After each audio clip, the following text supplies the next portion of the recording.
Hello? Hello, Jughead. This is Archie. Come over right away. It's a matter of life or death. Oh, relax, Archie.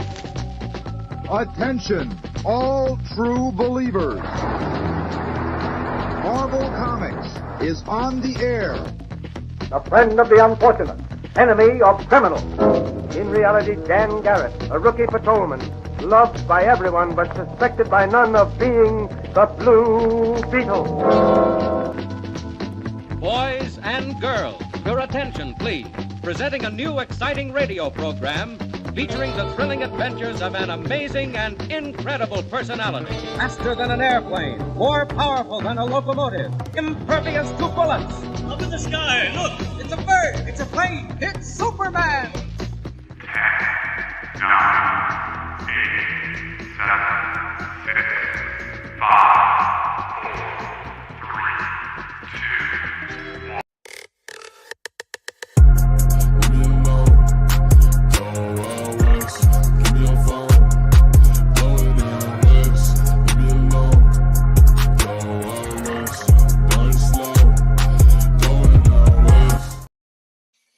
Hello, and welcome to Best Coast Comics.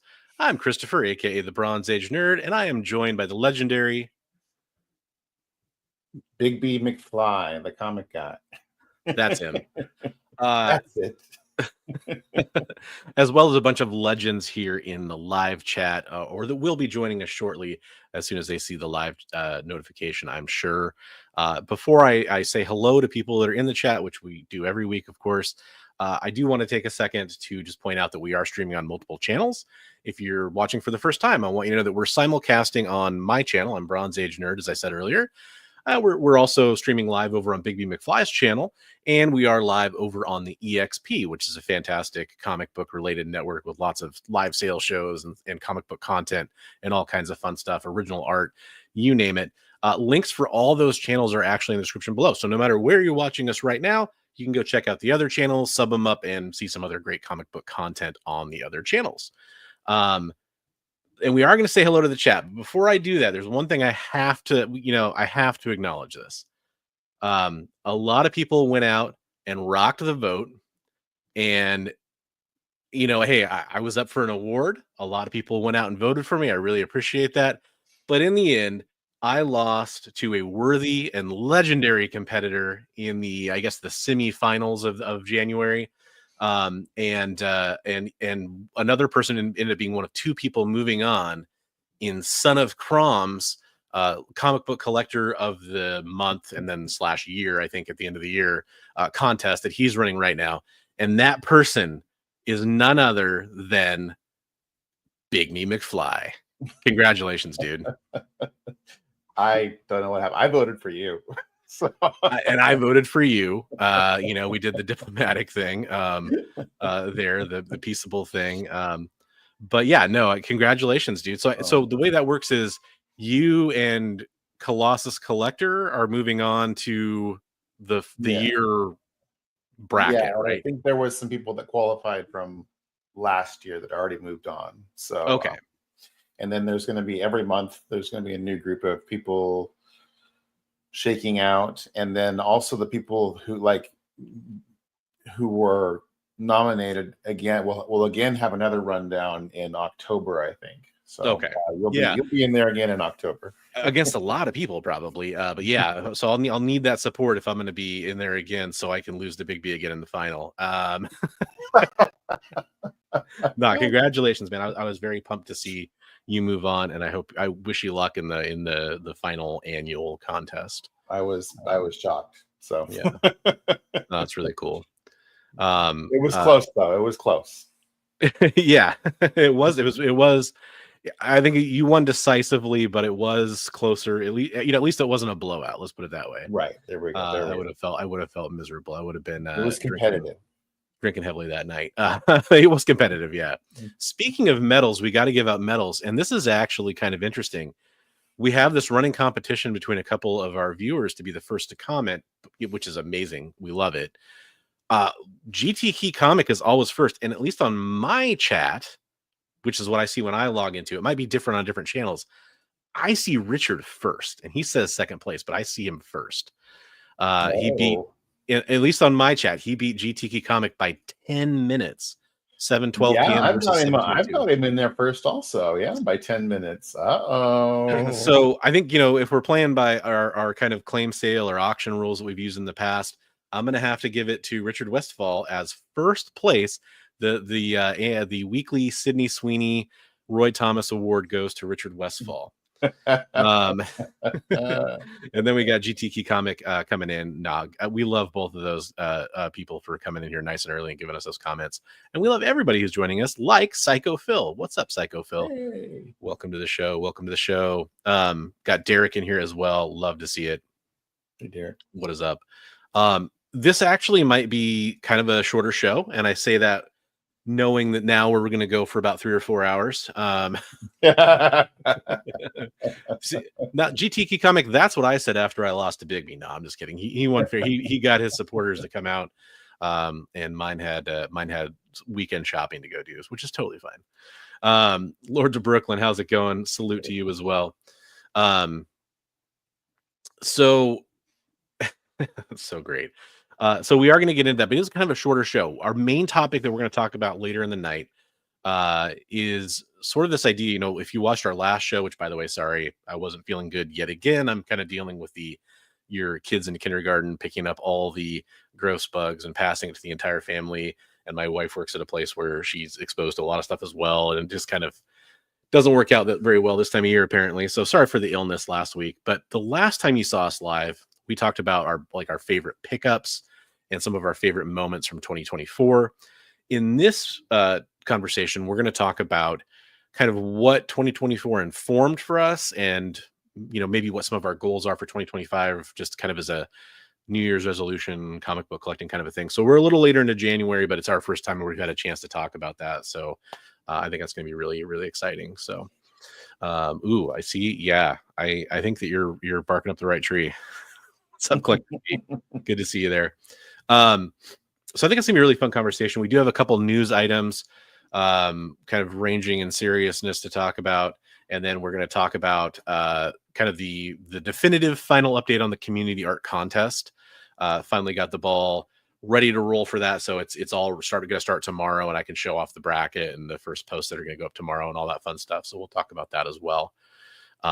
Just a fun reminder. If you have art, please send it to us, because we haven't actually had, as far as I know, we haven't had a 2025 submission yet. I don't think. I've got some stuff that's been rolling in, but I thought we were working on the. Totally, yeah. No reason to even show it. I'm storing it. It's ready. I'll just blast it at you. You'll send it to me like 10 minutes before the show next week. Yes, exactly. Perfect. Just some playful behind the scenes chat there, but.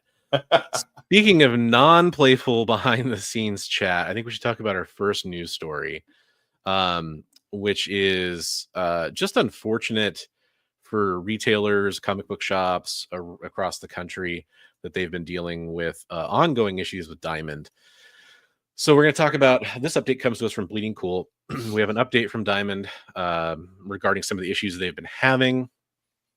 This is especially interesting to me because we do have a shop that we're pretty close to here on Best Coast Comics, especially somebody who's been a follower of mine for a long time, who's actually quoted in this article. So I thought that was really kind of a bumped it up to the next level, where I really wanted to make sure to take a second to read that part of it. What's up, Comic Ozzy? Welcome to the show. Hey, you got Comics Limited as well. Love to see it. Yeah. Speaking of the community art contest. Oh, hey. Before I do that, I should take a sip from my mug, which was a sweet Christmas present. Wow, I like it. Yeah, special thanks to my sister-in-law and her boyfriend. You pulled that down just a little bit. You look like a chibi version of yourself. It's kind of hard to get it over the beard, but yeah, it's pretty close. Right. My favorite thing about this is at the very bottom inside. If you get to the bottom, it says "Hey Bub," which is pretty cool. That's cool. Kind of an action balloon. So yeah, unfortunately, going back to the less exciting stuff.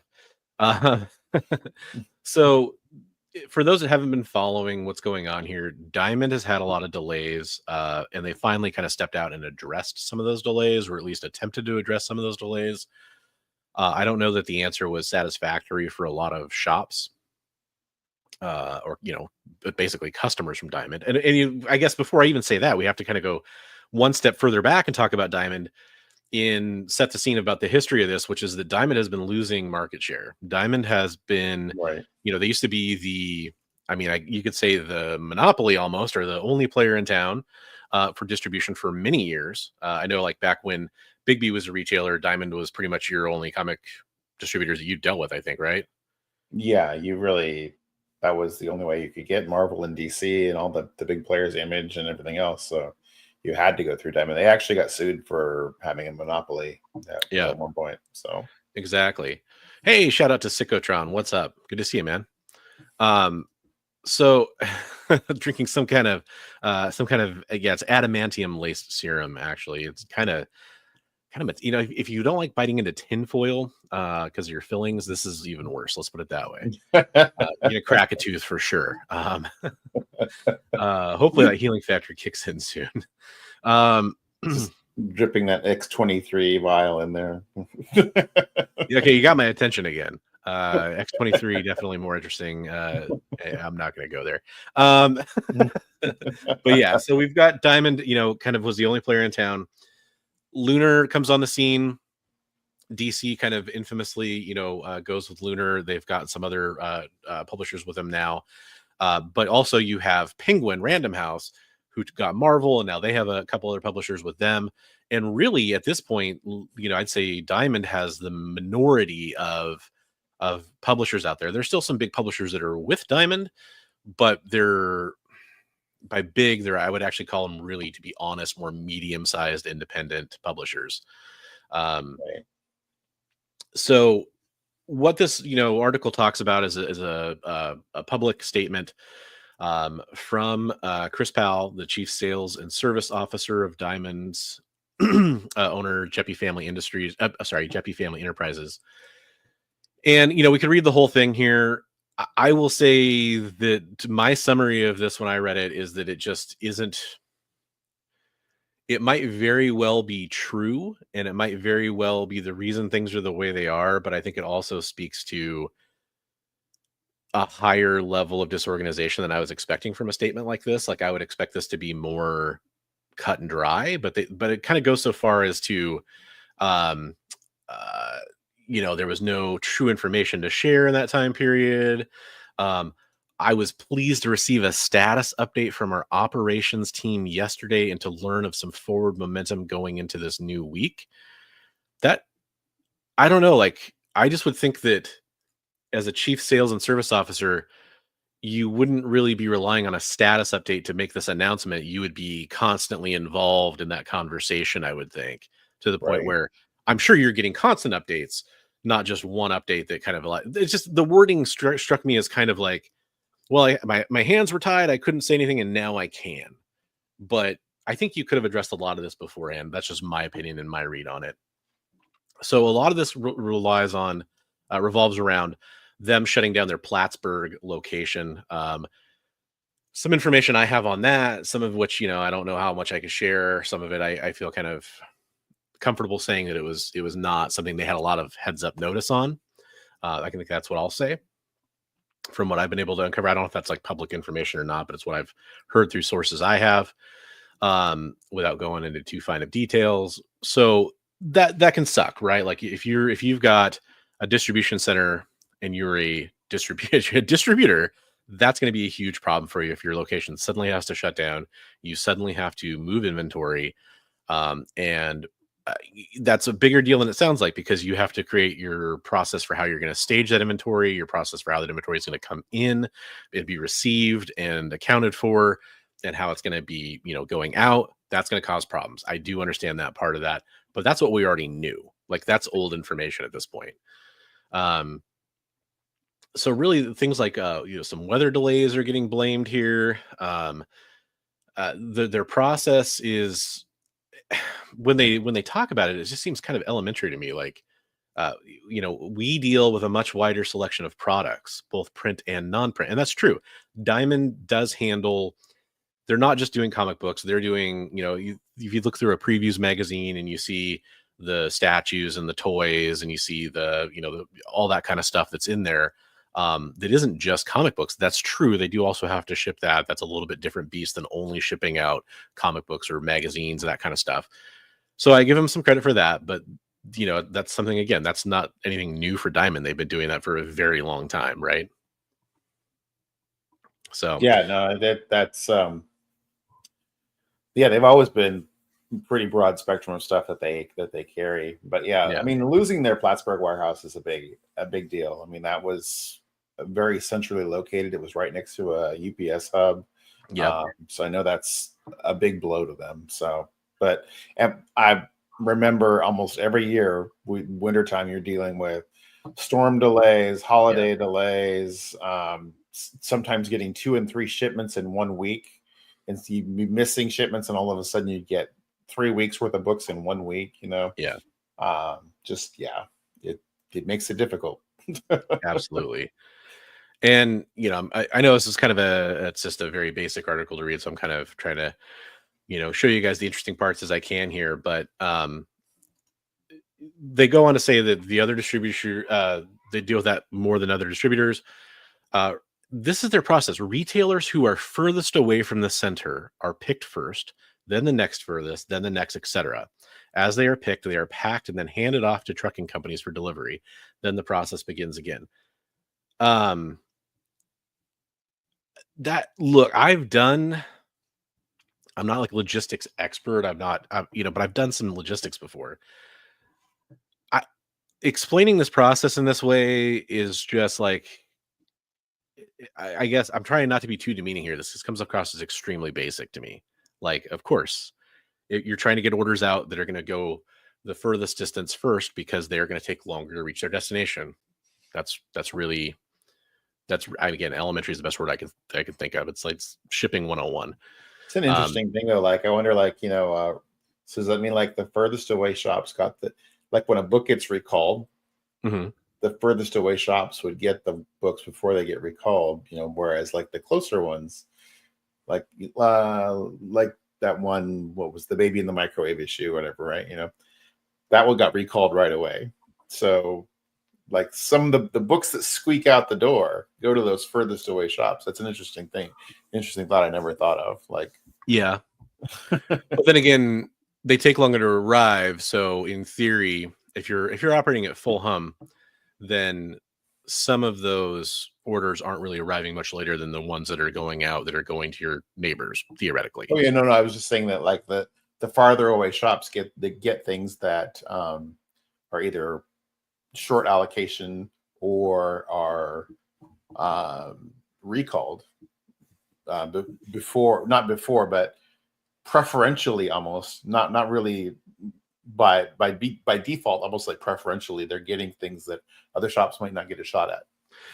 They might not, but again, like if they're doing it correctly, then I don't know that that's necessarily true, because most of that time, that the lead time that you're thinking of is usually on a truck somewhere, so it's not really like real. Oh no, I'm not saying they get it earlier. I'm just saying that they would get it, whereas other shops might not get it. When something gets recalled, the later orders might not go out. Yeah, because the shops are further away, the odds are that they would get something that got like, oh, don't send that out. Yeah, I gotcha. Oh no, that makes sense. I see what you're saying. By the way, quick shout out to Awesome Sauce Radio. Join us up in there. Glad to see you. We were just talking about some fun Diamond stuff here. Fun being sarcastic. But yeah, I mean, they're talking about their process. I mean, that at the end of the day, a quick shout out to John too while I'm checking the chat here. This process is not working as it needs to, obviously, but modifying it takes time. That also makes sense. Ideally, changes would have been planned and tested while we continue to operate as we had been at Plattsburgh, with that no longer an option. And again, from my understanding, that was on very short notice, so they didn't have the opportunity to plan for that. They must make changes and test them out with live data and shipments while trying to minimize the impact on retailers. We're considering many options. Again, they're considering many options. They're looking at live data. This to me isn't really an update of anything that is majorly explaining why things happened, which again, ostensibly is what the point of this was. And it isn't really telling anybody what they're going to do differently. It's telling us that we're looking into it. That's the part that got me. And and that could, again, maybe I'm being overly negative looking at this, but I know this is a huge problem. And I'm looking at this, by the way, maybe more from the perspective of, it makes me worry if Diamond's going to be around much longer, because Right. I know, like, Comics Limited is talking about a comic shop that's massive here in the Northwest. I'm pretty sure that's the Chris he's referring to, not Chris Powell, who is leaving Diamond. Yeah. A lot of shops are leaving Diamond now that were exclusively to Diamond. A lot of people didn't switch over from Diamond because that it was too hard for them to switch. They're used to it. Their routine. Exactly. They stuck with Diamond, even though it meant they were getting some of their Marvel and DC books later. They stuck with Diamond. Now they're going to be like, screw this noise. Yeah. Hey, Comics Embraced. Hey. I'm 99% sure you're, by the way, hello. But I just saw you in chat while you're there. I'm 99% sure, unless I'm mixing up your name, I believe you're one of the two people I never heard from with shipping information for your Heroes for Heroes items. If I'm so sorry if I have the wrong person and I'm just, my brain's not firing correctly there, but I'm pretty sure you're one of the two people.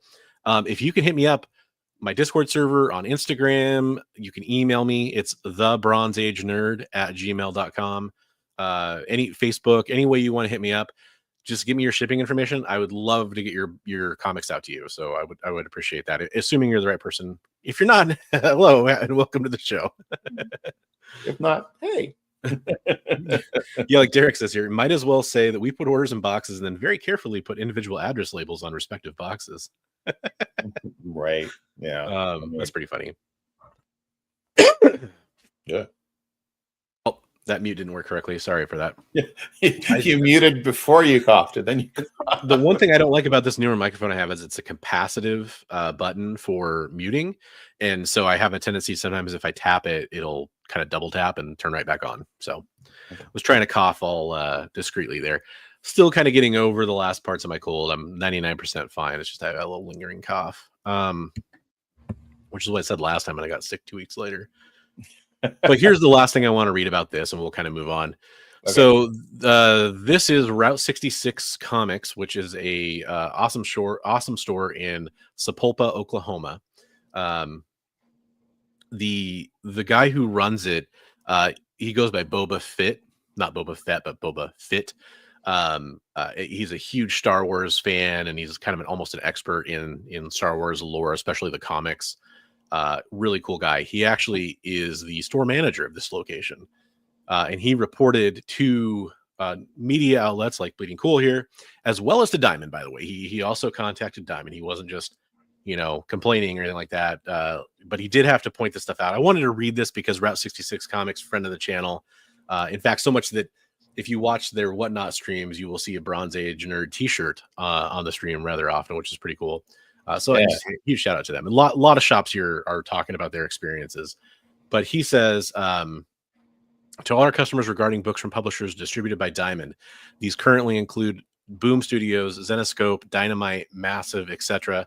For the last 2 months, shipments have been late. When the shipments do arrive, it's a toss-up on if these are in acceptable condition to sell. Unfortunately, this week's Diamond shipment, which had a small amount of new books and some replacements, was completely damaged. Think about that. A small amount of new books and replacements for books that were previously damaged arrived damaged. And I have seen this story from other shops. This is not an isolated incident by any stretch of the imagination. Mm-hmm. Every single book, they say. This is making it very difficult to get titles you want into your hands on time. We want to apologize for that. We are dedicated to getting you the books you want as quickly and in the best condition as possible. So, been there, done that. Yeah. And that's a very familiar story with Diamond. And look, I'm not just picking on Diamond. I know when Penguin Random House first started shipping Marvel books, there was huge problems with damages for the first few months. Mm-hmm. I've heard generally good things about Lunar, but I know Lunar also has, sent out damaged books plenty of times as well too. There are, I say this so often on this channel, it's not just the mistakes you make. It's how you react to those mistakes. It's how you try to fix those mistakes. And those companies have done a better job trying to fix those mistakes from what I've seen. So yeah, they've listened to what people have had to say and made changes to the way that they ship the books, so that they're more safely getting into the people's hands. Yeah, I have to say, like, I remember it sucks when you get like your 1 in 50 or your 1 in 100 variant cover and it comes in damaged, and then they're like, nope, there's no replacement. Yeah, and that's the thing is, there's a retailer that I don't, I'm just in case I have the wrong retailer, I won't say their name, but they were talking publicly about how like a 1 in 100 ratio that they were waiting for was shipped with like in a large box with like 10 other comics. And I can't remember if it was trades or some larger kind of hardcover or something like that, but it was a box that was like 5 times too big with like no extra padding. Well, that ratio, don't picture it being in a bag and board. Sometimes that happens, very rarely and sporadically, but almost never. It's usually just a book in a box, just in a pile with all the other books. Yeah. It's ridiculous. Comics Embraced says he'll reach out. Must have forgotten. Had some issues taking care of my mother. Well, hey, I completely understand. You have nothing to worry about from me. I'm just like sitting here frantically, like making sure that I didn't miss some communication from you to get you your book. When we do Heroes for Heroes, there's a lot of shipping that has to go out. I was lucky to have Comics Limited really help me out big time. Had some help from Big B too, of course. But last year it was all me. This year it was stressful. It was art going out. It's mixed types of items, which is really difficult to ship, just like I was just talking about, because we take a lot of time and patience to make sure our items arrive, intact, and we don't want anything damaged. But yeah, very sorry to hear about your situation. Hopefully everything's doing better now. You are in no trouble there whatsoever. I just want to make sure you get your stuff. And I was so happy to see you jump in, because there's you and one other person that I've kind of been taking the time to talk about every time we've streamed, and I'd almost given up hope that I'd touch base with you. So I'm really happy to see you there, and hopefully things are going better. Thanks again, man. Thanks again, Comics Limited. So yeah, basically distribution. It's a problem. Yeah. Also, thank you again, Big B, but you didn't leave a comment in the chat, so that. Oh no, it's all good. I was waving the trap. Okay. Yeah, no distribution. Getting books from one place to another without getting damaged is always hard. So. Yeah, and I mean distribution. Take any product you want. Take any type of shipping procedure you want, whether it's truck, plane, long haul versus coming from a delivery driver across town. There's issues from top to bottom that can happen with every shipping service. So some of those errors are to be expected. I just I think like a lot of people in comic books, I worry about comic book retailers. I worry about the backbone of the comic book hobby. Right. And that includes distributors too. So I'm not just saying it's, I don't want Diamond to fail. I want Diamond, I want Lunar, I want Penguin Random House to all be in that space, giving better rates because they're trying to compete with each other, to different publishers, delivering better comics in better conditions to collectors. All those things are good for the hobby. So that's where it comes from. Yeah. Yep. Okay, I'll just use the StreamYard button for muting if I need to cough. Before I move on to the next news topic, of course, if anybody has anything to say in chat about this, I'll definitely tackle it after I get in talking about this one thing real fast. I do want to talk about, I mentioned earlier at the beginning of the stream that we are streaming not only on myself and Big B's channels, but also over on the EXP channel, not just on YouTube, by the way. You can go watch them on Facebook, Instagram. You can check them out over on Twitch. All those fun places you can go see that kind of content where you get extra comic book content from all these great places. They have tons of shows each week. A couple of those shows are coming up tomorrow. And since we're the last show on Monday night, I want to talk about tomorrow's shows. For Tuesday, you do get Minute to Skim It. Minute to Skim It is basically, I'll give you the quick 20-second review of Minute to Skim It, because that is what they do. They take the comic books that are coming out for New Comic Book Day, at least a lot of them, a lot of the interesting ones, and they talk about, hey, I looked through this really fast. The art looks great. The story is, meh. Kind of gives you an idea, right, of like whether or not you want to read that book. And it goes into more detail than that. I'm doing a bad job of explaining it, but they might talk about how oh, the story reminds me of these old comic books, or the art reminds if you me of like this this, artist. you might like that, or Exactly. if you're not a fan of this, you might not want to check this out. Yeah, so it's a really good show. It does start at 7 Eastern, 6 Central. So you definitely want to go check that out tomorrow on the EXP. Our producer on this show, Jay, is backstage right now. He's one of the people that will be walking you through the books.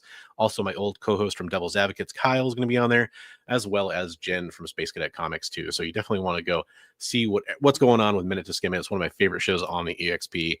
I personally end up watching it if I want to figure out what's going on with comic books. So you probably should too, and check it out. So Kyle is one of the Minutemen. Yeah, that's awesome. Before I move on to our next story, though, and talk about a couple things, I do want to make sure I didn't have a chance to say hi to Renegade Rants Comics. So I wanted to get a chance to do that as well. And then did I miss anybody else? I don't think so. Yeah, damage replacements are the ultimate slap in the face. 100%, Derek. It's bothersome. Yeah, it's bothersome. Derek says this just gives more credence to cutting the middleman, similar to crowdfunding campaigns where the publisher ships direct and can control quality and packaging. And you actually just reminded me, something I probably should. I didn't. There's not really a news release per se to talk about, which is sometimes how I kind of save the different links for the show, and that's kind of how I remember the topics. That's a really good talking point, actually. There was a big announcement from Coffin Comics. Coffin Comics, who does like Lady Death, and they have a couple other major characters now that come out that people are really interested in. I think Lady Death's what they're most known for, so that's kind of how I kind of usually go to. They do their own Kickstarters, and they've been doing them for years, and they're wildly successful. They are, I don't know if they're fully moving to another system, or they're at least testing a system where they're basically doing their own crowdfunding campaign. And they're taking it off the Kickstarter platform and doing it on their own new platform. I don't know all the details. I would have, again, probably would research it a little bit more, but I'm just aware of it going on. And that is pretty interesting, talking about taking out the middle person with like Kickstarter, for example. Interesting to see. Because of my dinosaur, I remember Marvel did have their own distributorship, and it was pretty horrendous. It was a disaster. Okay. So they had their own direct distribution for shops. Yes. For a short period of time, there was a Marvel distribution, and it was bad. So was that the early to mid 80s then? It was right when everything started falling apart from all the multiple distributors and everything. And that when they couldn't hack it, that's when everything went to Diamond. Everything just went down to one. Okay. Not because I knew that it had to be like in the early days of the direct program existing at all. It had to be directly from the publisher, but then I figured that at some point it probably would go to a middle person, But yeah, there were early on there, right when I first started, during the comic boom. There were a lot of distributors that carried Marvel and DC as well, but then the crash and everything else caused everything to come and funnel down to the sole survivor of being, Diamond. So, okay, I gotcha. Interesting. Yes, awesome sauce. That's it. Marvel bot Heroes World. Okay. A couple comments talking about the Coffin Kickstarter. Awesome Sauce says they're doing their own system. It's their own version of Kickstarter. The one thing I didn't know is if they were going to allow other, independent publishers to release through their system, or if it was only going to be Coffin product. So it's gonna be interesting to see. Oh, there you go. He's even got the years down. Awesome Sauce says. There we go. World in 1995, and that's when Diamond took over everything else in 1986. Okay. Yep. Cool. Yeah. Cool. Oh man. I think we're in an interesting time. I think like 95, 96 was a period of evolution for distribution. And it's going to be interesting to see how things evolve. Like we've always talked about, like the concerns about the crowdfunding, Kickstarter, that kind of thing, where direct to the consumer, and which skips the retailer, and we're worried about the retailer losing that piece of the pie. And so I think it's going to be interesting to see how things evolve. It's going to be different. Yeah, definitely gonna be different. And I think that we've definitely, like, anybody can publish their own book, and not to just use Amazon, but you can release it on Amazon as an ebook, right? Like, as well as a lot of other places, but that's a really popular thing to do. Right. We see, I think, more and more of that happening with independent creators in general, where it's always been an option since the indie boom in the 80s, where you publish your own comic book. But I think it's gotten to a point where it's even easier to do that now than ever. It's not, there's been no extra barriers. Getting your comic book to a wide market can still be difficult, but that can be difficult even for big companies. So, well, I was speaking more to the effect of like larger companies where they're doing like exclusives and that kind of stuff that aren't available to the standard shops and stuff. And so it kind of, I don't know. There was a whole thing about that with cards with Wizards of the Coast, where they're doing these special cards that you can only get direct from them. It's these secret layer cards and stuff, and it's like, and they know which cards are the most expensive, and they can oh, this is $100 card. Well, it only costs them like 3 cents or 2 cents to print it. So yeah. Yeah. It's where's that value coming from? Right. And I mean, it's a little different, but you see similar things with like the Marvel trading card packs of comic books that were coming through Whatnot, right? Like, granted, they're not directly releasing that; they're going through Whatnot as an exclusive, but they're making it a thing that that's the avenue you have to go down if you want to get it. They're doing their Infinity comic books on Marvel Unlimited, which are not available at print, that kind of stuff. So, yeah, like I said, it's an interesting evolution that we're going through right now. It'd be interesting to follow along and see how it all shakes out. Definitely. So the next thing we're going to talk about, this is a serious topic. Not really issuing like a trigger warning here necessarily, but it does deal with some very serious stuff. And we talked about it before the show. We both agreed to talk about it a little bit. I hate to say it, but we're going to talk about it in a way that says this is why we're not really going to talk about it in detail, if that will make sense here in a little bit. A while ago, we mentioned it on the show. A while ago, Neil Gaiman was accused of some sexual misconduct, some sexual assault. And sorry, excuse me 1 second. And so more has come out about that. This is actually a Variety article I'm about to pop up here, but it relates to a New York Times kind of, I guess you could say, expose that came out about this. And really what it's done is it's talked to some of the victims. They talked to some of the victims. More details will come out about some I want to say payoffs, some settlements that, kind of NDA settlements that have come out about this. So essentially, to some extent, this is kind of nothing strictly new, because we've known for a while that these are the accusations. Where Bigby and I kind of fall on this is we are going to mention, that this is what the current news is on this situation. We're not going to talk about it forever, and we're probably not going to go heavily into it because at a certain point, Neil Gaiman is still vehemently refuting some of these allegations. And unless we have like a final legal proceeding, it's kind of not really our place to say who's right, who's wrong, that kind of thing. But it's impossible to ignore the situation. That's kind of where we're at. Does that seem fair? Yeah. We're not completely in the loop, and it's not fair to, I mean, like we were saying backstage, this kind of stuff is serious and should be taken seriously, but yeah, we don't want to be spreading stuff that we don't know enough about. So yeah. And just to, because some people do want to hear the nitty gritty on this stuff and some people don't.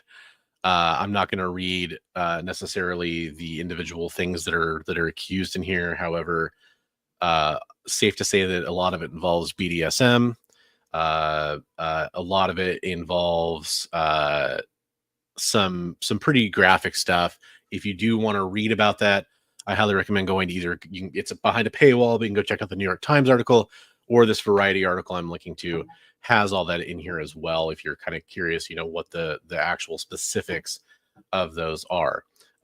Essentially, the allegations are from several women that were close to the family, nanny / babysitter relationships with the family. There are, some mentions in here of one woman who she was offered, I believe, a $5,000 offer to sign an NDA and move off the property. She ended up asking for a larger sum of $300,000, to which Neil Gaiman agreed. His representatives told New York Magazine that the woman in this particular instance had initiated the sexual encounters, and the other thing that there's a theme in the two accounts that they go deep into detail on. The allegations involve Neil Gaiman's son being in the room. So it gets an extra level of weird. In both cases, he didn't, his attorney is the one rebutting this, says that those are deplorable things to say and that they're not true. But that is what is outlaid here. So the other thing I would, point out is, like I said, there is some BDSM. I think the article on the New York Magazine was actually, I think it was titled "The Master." I think that was the name of the article, because apparently that's what he wanted to be called during these situations. So that's where we're at with this. As far as what is out there is in terms of the allegations, in terms of, again, I could go through point by point, read all the details. Just as easy to go read the article yourself. Some of it we don't really want to talk about on the show, because we are kind of trying to be as much as possible an all ages show, or at least a PG-13 show. These are very serious things. We're not making light of them by a stretch of the imagination. Go read about it.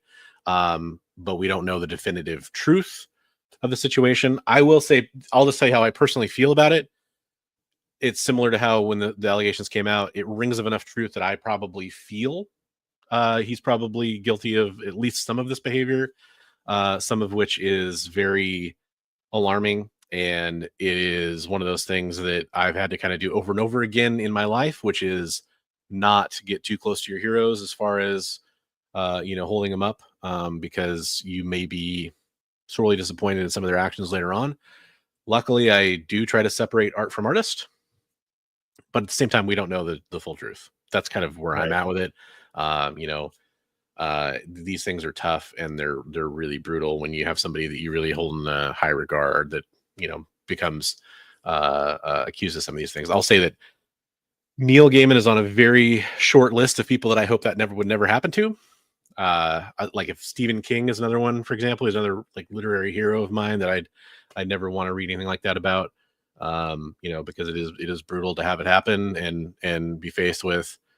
You just want them to be a cool person, but that's not always the case. So that's how I feel about it. I don't know if you want to say anything else on top of that, Big B.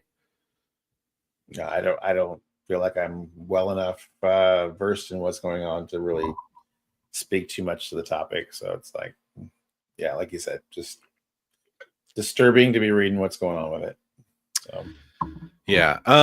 Lords of Brooklyn, I don't know enough about the whole Whisper Network thing to tell you in the ins and outs on that. You probably know more than I do. And I know some people that probably know more than I do that are in the comic space, but I don't really make a lot of conversations about that kind of stuff. So I don't know, but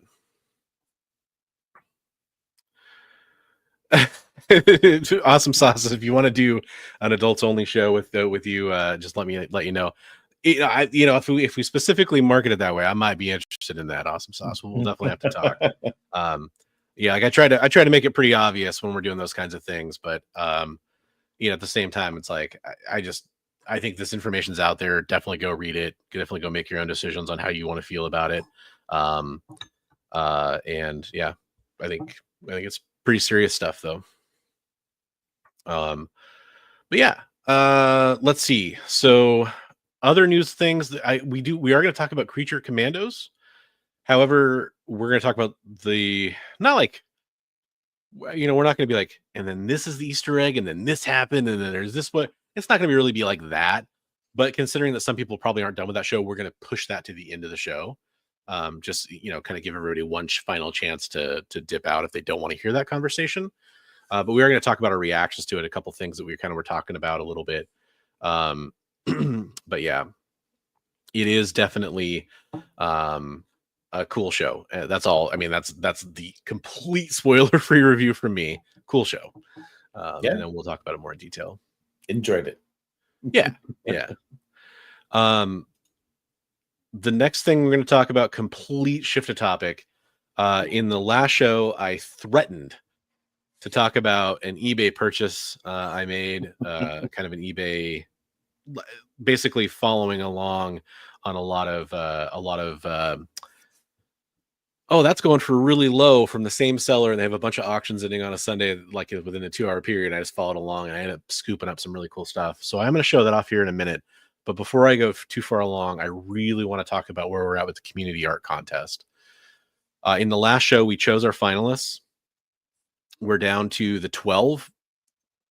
It's actually 11, but we had to make it 12 to make a bracket system work. So one person was going to go up against Roy Thomas, because we all know he created everything, right? Right. So this was Big B's suggestion. I loved it. We decided to do it. It's hilarious. I drew up the bracket, and here I'll show you what I'm seeing on my screen here, so you guys can just see the bracket. So it made it. So I did a list of all the people. I randomized it 3 times, and 1, 2, 3, 4 were the 1 through 4 seed. So for the bracketing, Eddie Rodriguez gets a bye, CJ Design gets a bye, Scott Hasselwood gets a bye, and Roy Thomas got a bye. That guy's luck, dude. That is so funny. By the way, Roy Thomas though is he loses automatically. Yeah, if he doesn't lose automatically, then our audience isn't doing their job. Let's put it that way. But we had to get it. To make a bracket work. We didn't want a real human this is actually perfect, because we didn't really want a real human in the first round. Just automatically move forward. It's cool that everybody's going to have to actually compete here a little bit. Hey, what's up, Sean? How you doing? So the first round is going to be actual Dracula versus Ben Taz. Then we have Colossus. That's a rough matchup. I looked at both those pieces are really good pieces. That's going to be a real slugfest there. A slobber knocker. Yeah. Colossus Collector versus Elliot Wright. Phil Tastic versus Norin Rad. And then Roscoe versus Comics Limited in the house here. Oh. So those are the first 4. I actually have the posts all done. Like there's a little graphic involved in it. Let's see if is this an easy way for me to share this? Let me see if this works without having to do a new screen share. There you go. So here's the Drac versus Ben Taz post is going to go up. So luckily this one worked out, because it's the black and white versus black and white. So it's going to be a little bit more fair there. Unfortunately, the next one, it didn't work out mathematically for us to do that every time, I don't think. And it was random seeding anyway. If I saw like a really terrible matchup, I would have done something about it, but I think all these are pretty good. We got Elliot Wright versus Colossus Collector. And so, I'm showing these just to show them. Tomorrow on RIGs, we'll do collaborative posts here. You'll be able to see these go up, and then in the comments, people will vote. We'll tally up the comments after a defined period of voting, and then we'll move on to the next round. This is Phil Tastic, Comics and Art, and Norin Rad. Very cool. And then the final one that's going up is one we just mentioned. And that is Roscoe versus Comics Limited. Ooh, I like both of those a lot. Yeah. On a couple of these, it's gonna be a little blurry because I'm just taking a post I took from our Discord conversation because it was the easiest way to show these. They're high quality PNGs. A couple like the who was it? Bentaz versus Actual Dracula. I did modify a couple of the photos, and that was just because I wanted to get the contrast high enough that you could actually see like Ben's piece, so it wasn't washed out because it's black and white. I wanted to give it a little bit more ability to be seen by the audience. And I didn't really adjust too many things here, but a couple things I just kind of tweaked the lighting a little bit or whatever to make it look a little bit easier to see. But other than that, I mean, I think that they deserved a fair chance is what I'll say. But yeah, that's going to go up tomorrow. So check out our IG profiles for that. The voting will get started. Thanks to everybody who entered. I'm really excited to see where this goes. And of course, that's obviously not everybody because we got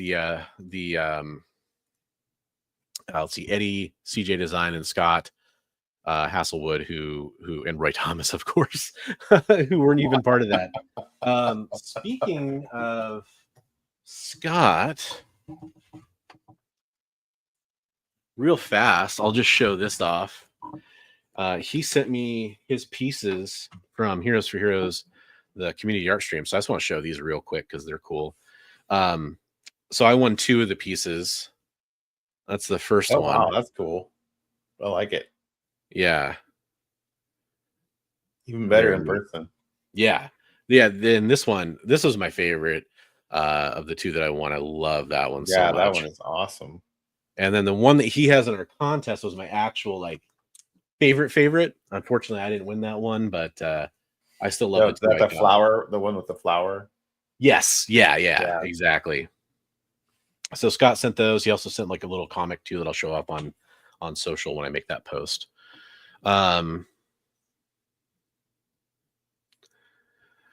Figure says that the Eisner should have separate categories for best physical cover artist and best digital cover artist. That's an interesting idea. It's an interesting topic for sure. Yeah, because I mean, the physical form it's going to be becoming a lost art. So, yeah, you can make that argument for sure, definitely. But yeah, so Travis says, Roscoe, I'm coming for you. I love it. So I guess I do want to like just point this out real fast. I think this is important for me because we've gotten to a contest phase where it's actually starting tomorrow. Hopefully it would have started a little bit earlier, but just being sick really derailed everything. When it comes to this though, I hope this is supposed to be fun. I really hope. I know Comics Limited is kidding right there. I know that's well intentioned, but I also know that community art can be a charged topic, and I don't want anybody like take it too seriously. The prize is just it's myself, Big B. If Comics Limited doesn't win, he's also going to kick in. I think a sketch is what he said. And then Big B and I were talking. We're just starting to talk about we're going to say some really cool stuff. You're going to get a really cool prize package, or multiple ones or whatever. But that's all it's for. Everybody who entered, we appreciate. It's not like these are the special ones. That's why Big B and I aren't deciding who the winner is or anything like that. We're letting just votes on whoever sees the post decide who moves forward, that kind of thing. We did have to pick a piece from each person, but we did that with you, on the chat. You guys could kind of see all the submissions, and you guys had some say on which ones we picked a couple times. And I just want people to know we appreciate all of them. It's not to pit anybody against each other. This is to celebrate them. That's the whole point of this, and I hope it comes across that way. Yeah. So there will be blood. Yeah, John, I really like that second one a lot too. This is really just more to spotlight the artists again, and to get people exposed to them and get people excited for it. And it's gonna be fun. Definitely. So real fast, I'll show off. Actually, I guess before I even do that, I should tell you about our second show we have coming up on EXP tomorrow on Tuesday. This is a different one. It's a different show than we've been talking about before. This is at 8 Central, 8 Eastern, 7 Central. It's Wonderland Comics. It's the Rich Davis show. And it's basically going to be like your comic book news show, essentially, is kind of as what I understand. I haven't watched it yet, so I can't talk too much about it. But you guys can all tune in with me. We can watch it tomorrow. It was supposed to happen last week, but they were snowed out of being able to do it. So you can check it out tomorrow. And I'm curious to learn more about it. I've been hearing it pumped up a lot. I'm curious to see it. I always love it when a new show comes to the EXP because it's usually pretty exciting. So feel free to go check it out with me and Big B and everybody else. So come on and check it out. Okay, so I picked up some books on eBay. We don't normally do a lot of haul kind of things. I think this one was a little, this one was a little different. Plus I also made the mistake of saying I'll do it, so I should probably do it. You got to do it now. You're committed. Yeah, exactly. So I'll make myself a little bit larger here. Nothing insane. Like I didn't pull like an FF #1 or any of that kind of stuff. First off, this actually is not related to this at all, but I just want to give a shout out to Zombie Prophet, who hit me up via DM to let me know that Midtown actually had these all-in DC specials, which this is the first appearance of the Absolute Batman and all the Absolute characters. Oh wow, that's cool. But these are signed, all three of them, by Scott Snyder, and it was it was cover price for all three books signed. Wow, so that's awesome. And they all have like the COA on the back and everything for Scott Snyder. That's awesome. So shout out to Zombie Prophet. I thought that was really neat of him to hit me up about that. He's like, hey, you might want to go pick these up, because I didn't actually have a copy, so I grabbed a couple. I do, I want to point this out before I show off some of these books. Not all still available for people to order? I don't know if they're still in stock. I ordered them about a week ago. And where were they from? Midtown. Okay. So go search and see if they're there. I'll try to post the link up in my Discord. I'll try to go through this relatively quickly because I don't want to slow the entire show to a crawl or whatever. But the rest of everything else I'm about to show is from one eBay seller. It's Sacto Sanctorum in California. I'll just tell you, you can go check them out, go follow them. I bought like a GI Joe #1 from them before. I knew they were a good shop, and I just I just hit the follow the seller button, and they do a lot of auctions that end on Sundays. You got a question from Figure Drawing. Cover artists on those all. Oh, I don't know who the cover artist was. Okay, I think this is the A cover, so it's it looked really clean. If you can read that, is it going to focus? Go for it. Sam? Yeah, I don't know who that is. SAU Sanchez. So I don't know who that is, but not off the top of my head. But I just started reading the Absolute Travis Batman. says Dan Mora. I don't know. Oh, that is Dan Moore. That actually sounds right. It looks like his art. Hey, Chris. Yeah. Comic Tropes. Hello. Oh, hey, hello, Comic Tropes. Holy cow, that is awesome. I was just showing my daughter David Nakayama's artwork because she was super into some of the Fortnite loading screens that he's done. If you didn't know, David Nakayama does Fortnite loading screens. I didn't know that. Yeah, he does some really cool ones, like especially when they're launching like a new character. He also does a lot of the Marvel Legends box art for the figures too. Oh, cool. So this is it's just some year 1 part 2 Batman goodness. So what's special about all this stuff? It was all cheap. Show the covers. Come on now, don't just fan them. Some people might not know what those are. I didn't want to turn every single one into a let's look at it. Do it quick, but you can show. It's all right. They're beautiful. Okay, so that's 405. Mm-hmm. That's awesome, man. And that's 406, and then I got 407 as well. And it's a great story. I love that 407 cover is awesome. And that's the first young James Gordon Jr. As a baby. First meeting of Gordon and Batman, right?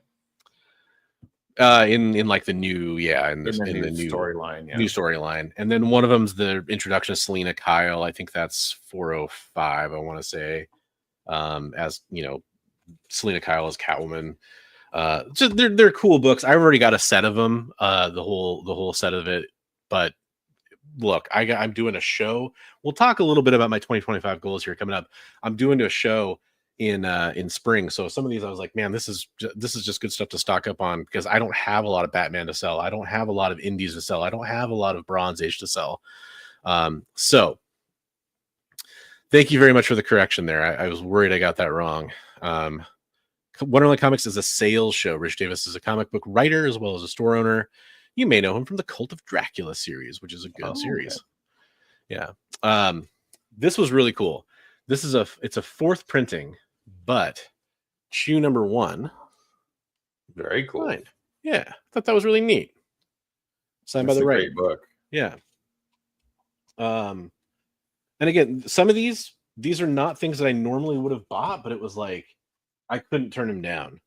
Had to get a nice little booty cover from Tim Seeley, really cool guy I've met before.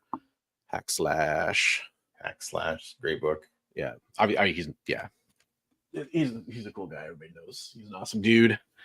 Little Perez goodness, JLA Avengers. That's a good one. Yep. Marvel .1 for Sam Alexander Nova. That's a good spec book. Yeah, especially with the Nova series coming out. Very clean copy too, and I got that for like $5, I think. Wow. Got oh boy, that is first. Is it first? Phantom X. No, it's first Quentin Quire. Quentin Quire, that's right. Yeah, new X. I'm thinking of the other Phoenix cover. That's the Phantom X. There's like 3 Phantom X keys that I had to go hunt down after. I actually really like that character quite a bit. I got the first appearance of the world and all that kind of stuff because he's such a cool character. This is the second printing sketch cover, but first Scar full appearance. So yep. Got a little spectacular Spider-Man 107. Nice black costume action. Yep. This is the one that actually, like, we were getting into the stuff that actually made me follow along. I'm like, I need to check out when these auctions are ending. These are some low grade books, but getting some nice Strange Tales books. This is a nice key. Strange Tales 125. Oh wow. Classic fight between Human Torch, Thing, and Namor. Nice. Yeah. A lot of foxing and a lot of that kind of stuff, but the price was amazing. So yeah. Very cool. That Doctor Strange picture. That's cool. Yeah. Yeah. Very cool. I love this era stuff. Strange Tales 147. And these were all just like ridiculously good prices.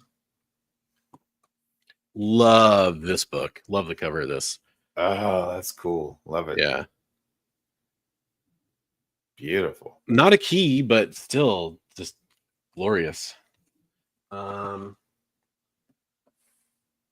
This is like what? Origin of Pip the Troll, I think. Is that Origin or first? Yeah, there's. Pretty sure that's Origin. Something too, isn't it? There's first. I think there's another key in that too. I think at one point I actually bothered to look this all up, and it's been a minute.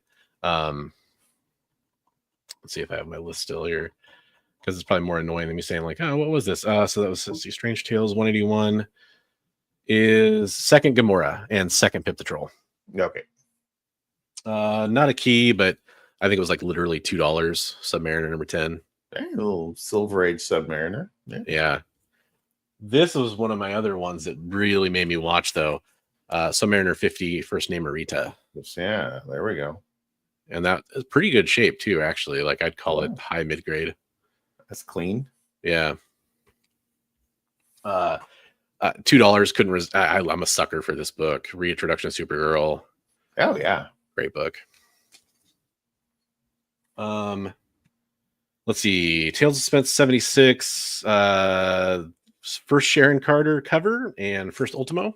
There you go. Yeah, that's a cool book. Awesome. Batroc. Yep. First Adaptoid. Later to become Super Adaptoid. Exactly. You got it.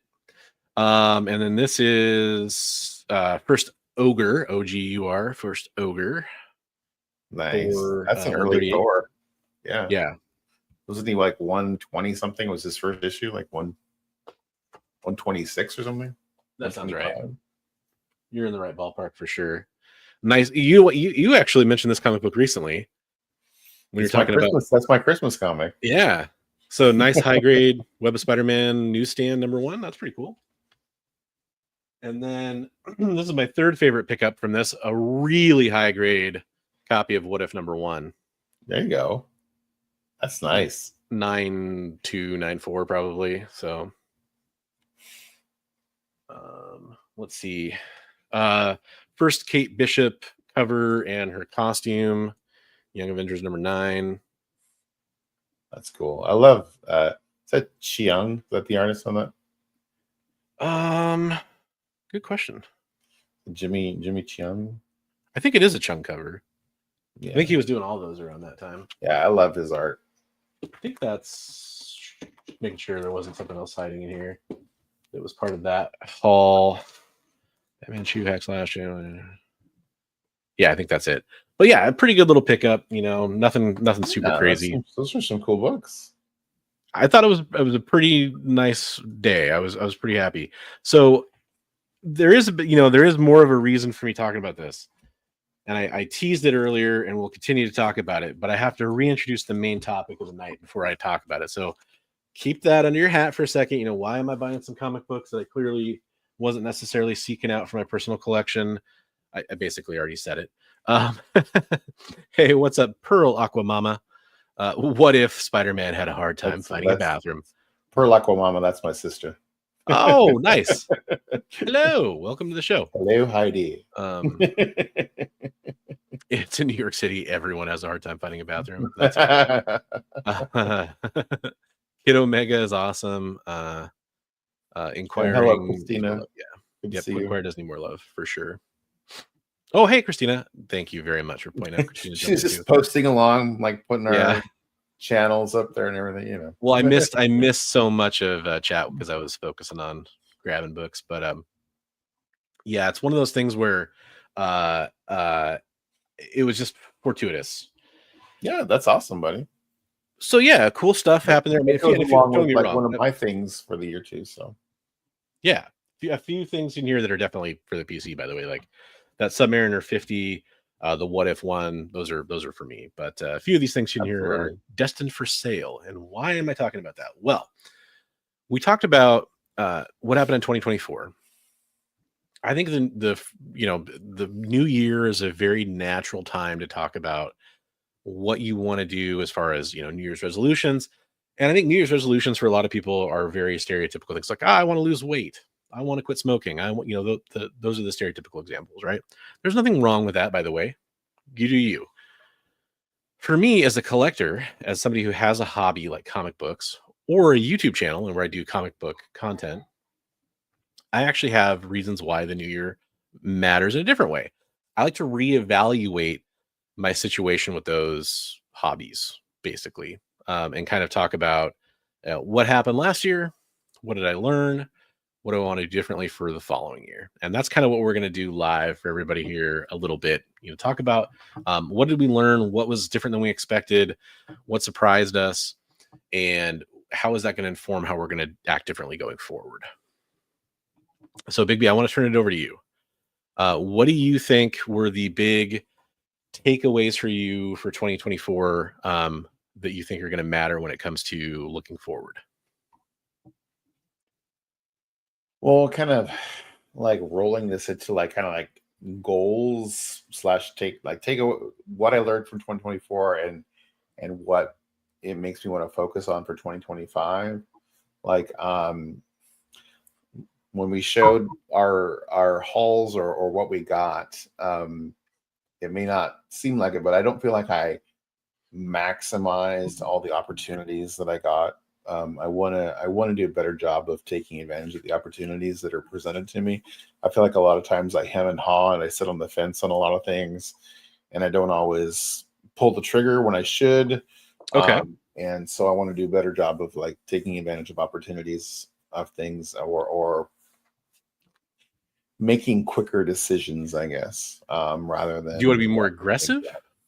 maybe be more aggressive, or because sometimes I feel like I miss out on things because I'm weighing my options too much, and other people decide to move along. Okay. So that's something that I'm going to try to do a better job of. See, Aggressively Relaxing has an idea. He says the same resolution every year that he makes: be a better Andy Samberg fan. It's a worthy goal. Actually, that was my 2024. Is I finally watched Brooklyn Nine-Nine. Oh, well, there you go. Yeah, so I guess that was pretty good. I liked it more than I expected to. Okay, so be more quick to react to opportunities that come up.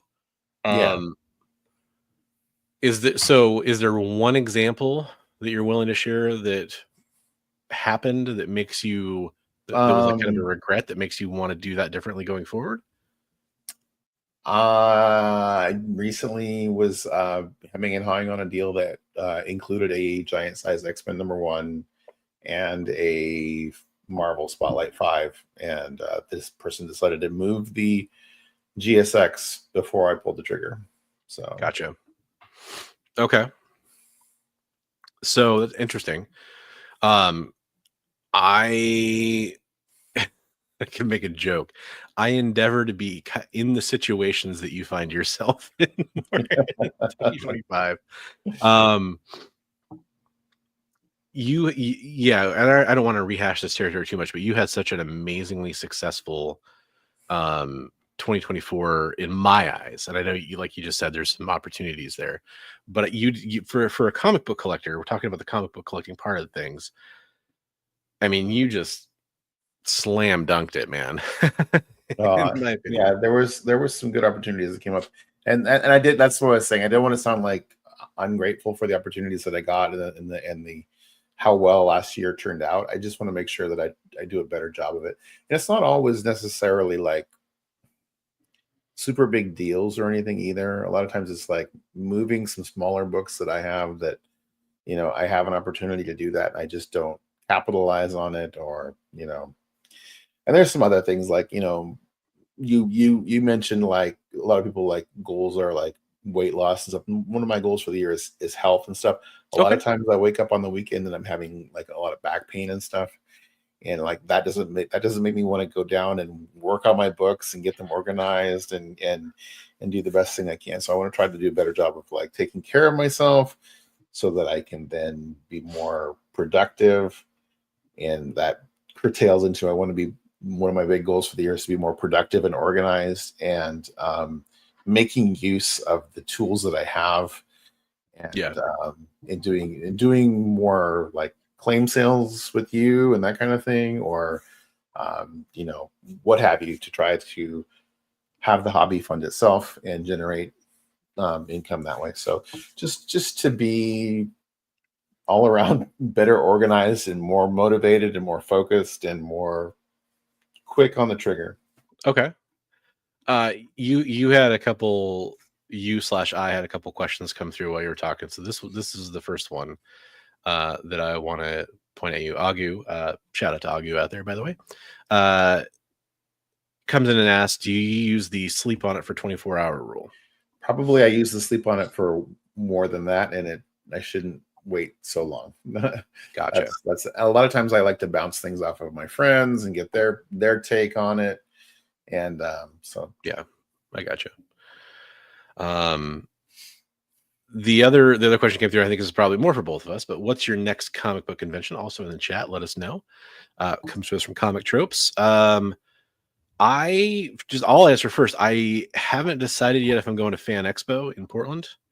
I might, but it's coming up pretty quick, and I didn't hear back from somebody I was looking to hear back from that kind of was going to be the deciding factor there.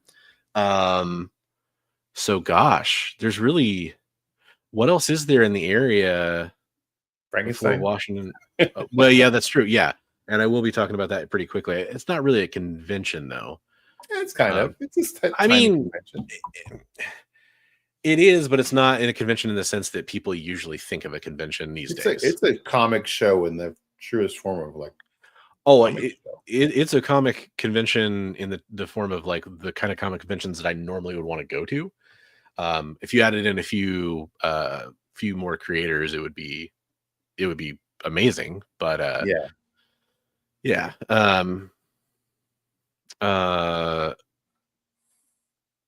Kamikaze's going to Heroes Con this year. That's cool. Right Yeah. on. Ooh, Ticklefest 25. Tell me more. Behind the Waffle House. Is there a waffle? Is there a Waffle House? I don't think there is one. Maybe there's one in Seattle or something. My sister, I use the wait for payday method. If it's still there, then it's mine. Yeah. It goes to a lot of really good theories about how to spend money in a hobby. Is have the money set aside first. A lot of us don't do that. Right. John's going to Fan Expo Saturday only. Okay. I'm gonna try, but at this point, if I don't hear back from the person I was interested in hearing back from, it might not happen. When is that coming up? When is Fan Expo? It's like the 23rd, whatever weekend that would be. 24th, 25th, 26th, I think, of this month. So it's coming up pretty quick. Really quick. Yeah, the photo op thing, that's kind of, and I looked at the guest list and I wasn't super excited. I get, there's really no reason not to peel back the curtain. So last year I had a contact that's no longer with Fan Expo that might have wanted me to come on and do a couple things with them. And they're no longer with Fan Expo. They work for a different convention outfit now. And so I reached out to that person's, kind of their replacement, and I haven't heard back from them yet. So I'm not sure. That would be the only reason I would go. That's kind of what it comes down to. Gotcha. Other than that, looking at the guest list, like there's actually, I was trying to remember, there's one or two people I haven't met yet that it was like, oh, it'd be kind of cool, but it wasn't like anybody that I was dying to see or anything like that. And they are talking about comic creators. I didn't even look at like the celebrity list. But yeah, for me, 2024. I think Tropes has a thing going there. Awesome Sauce wants to go to Ticklefest too. Ooh, you're drumming up some interest. You can get the line going up. People are ready. Tickle seconds are different thing. You can sloppy seconds are fine with tickle seconds, as long as you still got laughs in you. It might even be better. Depends on what floats your boat, your tickle boat. All right, so your things you've learned from 24 and how you're going to use them going into 25. Yeah. So for me, it's pretty simple. I looked at my collection and I'm not happy with where it's at. Okay. And just realized that I have to focus. I mean, this is where it all comes down to for me, is I am looking at my comic book collection as it is. Right. And I'm looking at a comic book collection I'm ahead of what I want it to be. Right. And they're very different. Right. And so I'm going to, we've talked about this many times. I'm going to use the hobby, elements of the hobby, to try to move the needle more to where I want it to be. And what does that mean? Mostly it's a quantity over quality problem that I have. In the terms of just, I have a lot of books where it was cool to pick it up at the time. It was a good deal. It was a good cover. It was a fun read, but I'm ready to move on from it. I don't want to own the paper forever. Whereas there is some paper that's older, harder to get, more expensive, that I do want. And it kind of just comes down to that. I want to focus more on my collecting. I'm enjoying reading much more these days digitally. So it makes things easier because I only want to collect the actual comic books, the vintage comic books that I want in my collection going forward. Pretty much that's it. So how does that add up with, picking up these comic books? we talked about Frankenstein Comic Swap. I'm going with a couple other friends, QWERTY Comics and Dan's X-Men Comics. We're going to try to run a booth together at that swap, which is, it's basically a comic book only selling and trading show is kind of what it is. I mean, there's some action figures, there's some stuff like that, but it's 98% comic books. And so I'm definitely going to try to sell some comics there. I'm going to be doing some whatnot selling too. I'm going to go back to that. I'm going to try it out.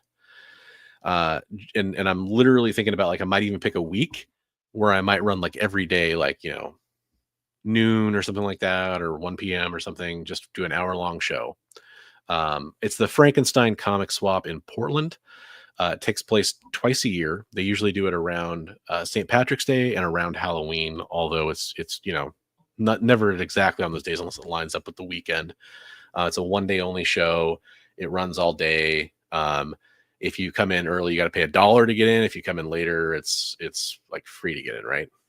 If you come in early, it's $5 to get in. Oh, that's what it is. And if you come in an hour early, it's $5 to get in. And if you come in after that, it's $1 to get in. Yeah, there we go. Sorry, but it's almost, the cost is negligible compared to a lot of other shows. Right. That's a good question. I actually don't know. Comic Tropes. We don't have like the dearth of flea markets that they have on the East Coast. Yeah. There might be one that happens. But I know there was one that used to happen, but it shut down. So there might be one that happens I don't know about, but I haven't heard about them. I would go to them occasionally because it'd be fun to go to one of those, especially like troll for like vintage Joes and stuff like that too. There's a big one that happens every summer that West Coast Avengers went to, and is it the Packwood flea market? Oh, I've heard of that one. Yeah, I've heard of that one. It's a little farther north from us, but I mean it's definitely drivable. Yeah. But yeah, it's not like local for me, but yeah, definitely would go to that. Yeah, so I'm gonna somewhere, and then hopefully Big B and I are, we're talking about claim sales. We've threatened to do it for a while. We need to get on it, and that's mostly me, probably more than anything else that needs to get on it. But yeah, doing more claim sales. It's both of us. I'll take my share of the blame. But and this is what I've warned people or cautioned people about for a long time. I need to take some of my own advice, is have that self-assessment of, have you picked up too many comic books? Is moving your comic books around a chore that you don't want to do? Some people want to do it. That's fine. Is rebagging and boarding becoming too much of a chore? Again, some people want to do it. That's fine. Is the thought of, like, physically not having enough space to correctly organize your collection a problem, to the point where you're having to make investments to store everything? But if that's the case for you and you're fine with that, great. I'm not trying to change anybody's opinion. I'm just saying it's worth asking those questions, because a lot of people end up really unhappy with their comic book collection because it's a drain on their resources or their time or their space or whatever. And I think I'm getting to that point where it's like, I definitely need to change things up to be happier. And I have a lot of stuff too that it's like, it's the really cliche thing to say these days, but it doesn't bring me joy in the same way that it did when I first got it. And so it's probably time for it to move on to somebody else who it is going to bring some joy to. So yeah, I get that. That. And I should say, I'm also going to do some eBay too. I've actually only sold maybe like 5 or 6 comics on eBay my entire life. Which I've sold a lot of like figures, and I sell some other stuff on eBay. Like I sell like fishing lures, some old pocket knives. I sell some just interesting stuff that I have, and a lot of them at that. But I don't actually sell that many comic books. So I think I'm going to get into that more. I've been talking to Scott over at Gamma Base Comics, and they're like an online Facebook comic book shop. They do big numbers for a store that's kind of like that. They do live claim sales and all that kind of stuff. And he's saying he's having a lot of luck right now on eBay. People are really kind of, invested in picking up comic books. I mean, not like they're overpaying for comic books, which is great. I don't want people overpaying for comic books, but there are more volumes moving, right? So I'm like, all right, well, I'll try that out too. Depends on the comic book. Some stuff might go on eBay, some stuff might go on Whatnot, some stuff is going to go to a claim sale, some stuff's going to go to the comic swap. I got to figure out how many comic book boxes worth I can bring to that show. I'm going to start pricing stuff. I've never done that as a retailer, before on this side. I got to make sure I have a payment method set up and ready to go and all that kind of stuff. So that's going to be fun for me to try to do that, but it's also going to be some work. So I'm going to dive into that. And that's kind of my biggest goal, is really to sell some comic books, because there's a few comic books I really want to get. So it's kind of like a pyramid, not a scheme, but a pyramid. It's like a lot of selling that needs to happen to move up to probably some intermediate trades, that kind of thing, to ultimately end up to, maybe selling a few more books, and then we're trading a few more books to being able to acquire those, 5 or 6 comic books that I really, really want that are higher ticket that I can't just, I'm just having a bad time saving up money for those comic books without that money ended up needing for car repairs or medical bills or whatever it is. Right. So it's tough. Right. That's where I'm at. So how that kind of, I answered everything for you. Is there any kind of specific directions that you're looking to take in 2025 that you are, specific paths beside those claim sales like we talked about earlier that you're looking at? Yeah, no, I think maybe trying to do like the Instagram post sales, that kind of thing. I might try to do some of that. And maybe, Travis and I have teamed up on some whatnot before, so maybe, who knows, going forward we'll see what, or maybe you and I. Yeah. But just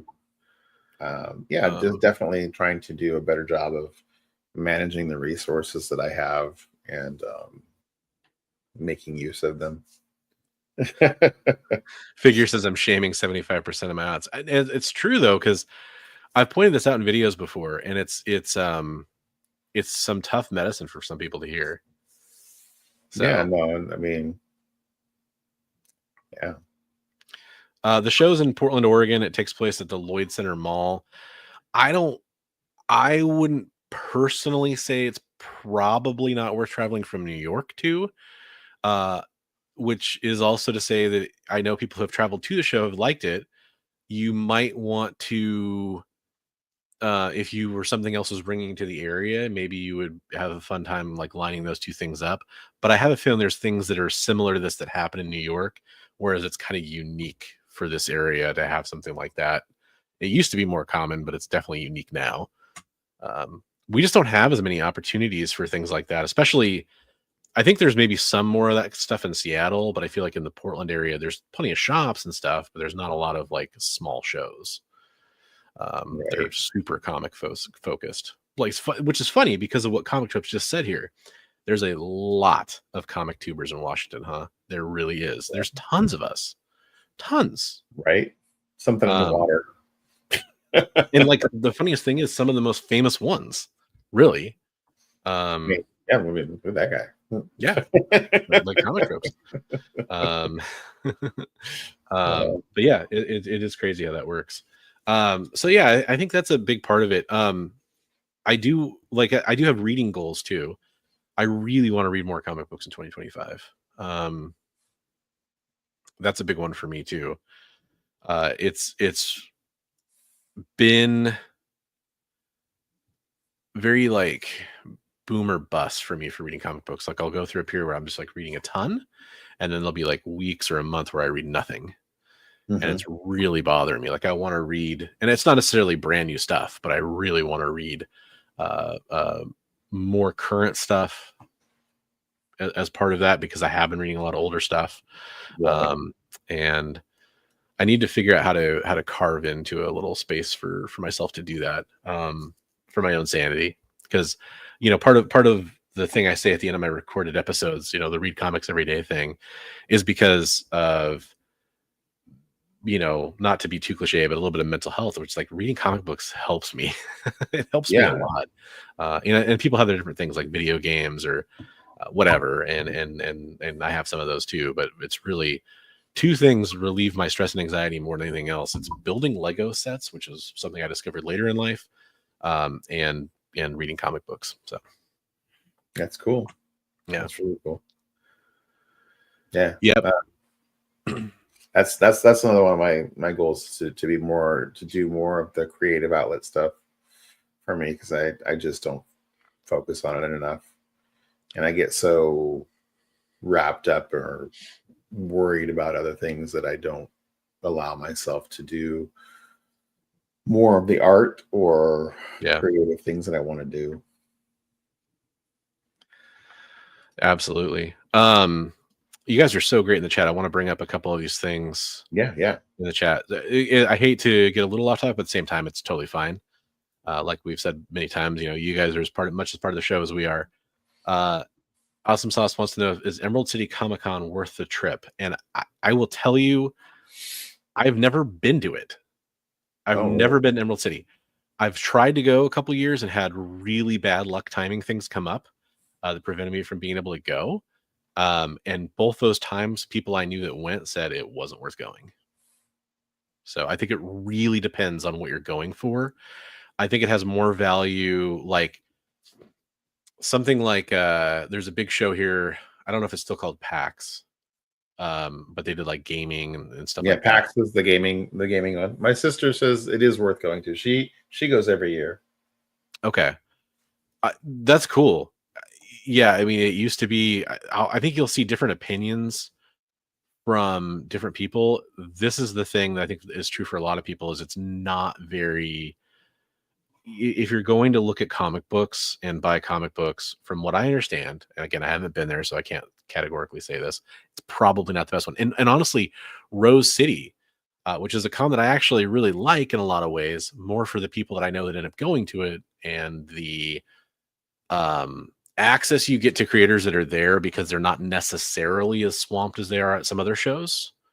But other than that, it's not really like a comic forward show.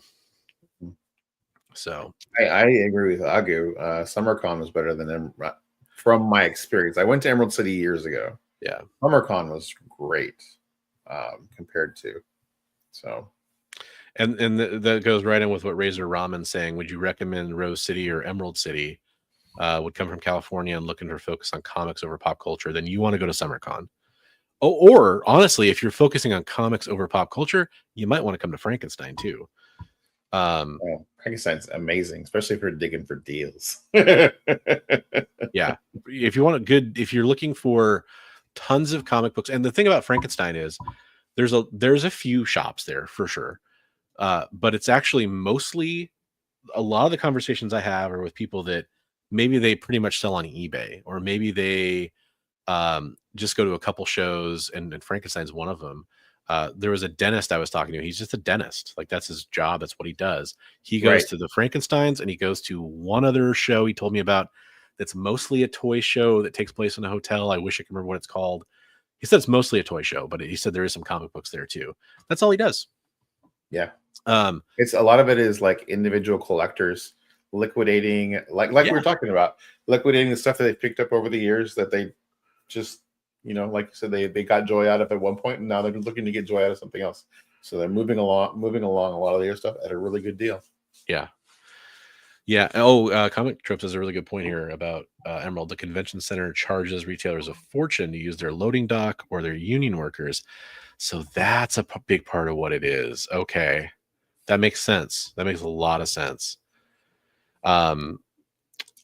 Rose City must be kind of the same, or something must be tied into that, because they just do not generate a lot of comic vendors. So if you're looking for comic vendors, I will say SummerCon last year, not my first time going to it, but it actually seemed to have a few less comic vendors. It still had a lot of comic vendors, but a few less than what I saw the year before. I wanted to say hi to Chaos Prime. He said hi a couple times. So hey, Chaos Prime. Absolutely. And he's going to jumping around here. Transformers convention or a Godzilla Fest. There we go. Oh, nice. I'd love to actually check out like there's a there's a toy con that takes place in the Midwest called Joe Con, Joe Fest.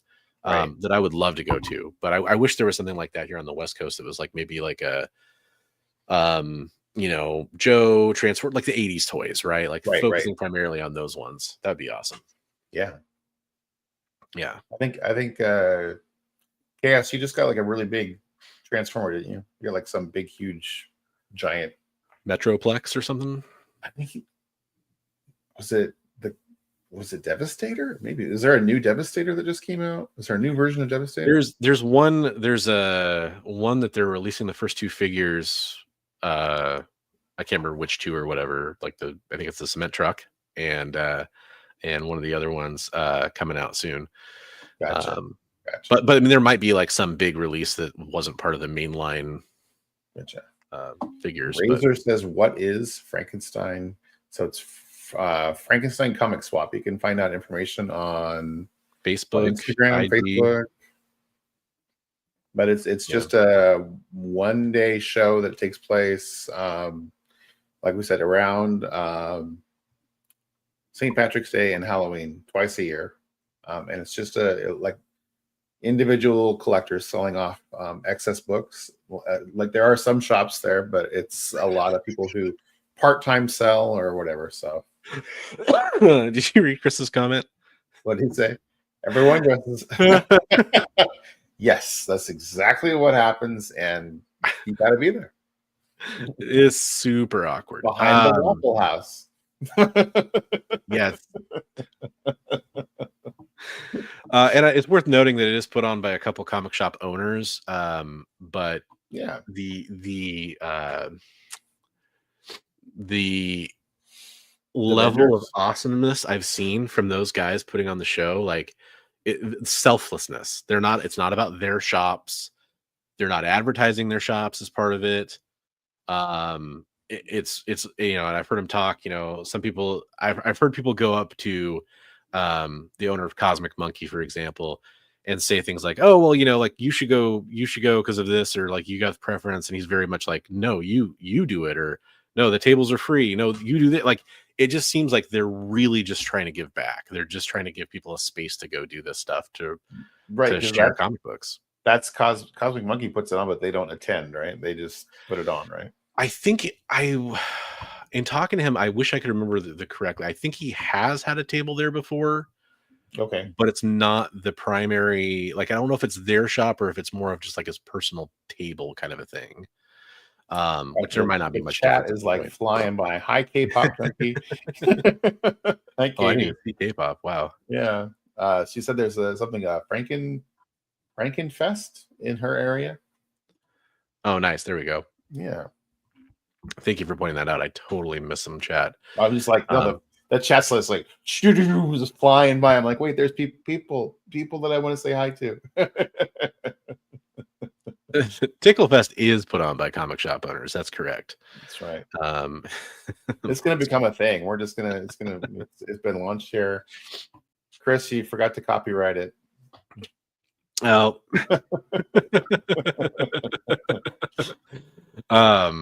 So, I mean, really, I guess you can boil the thoughts down to being pretty simple in a lot of ways. It's about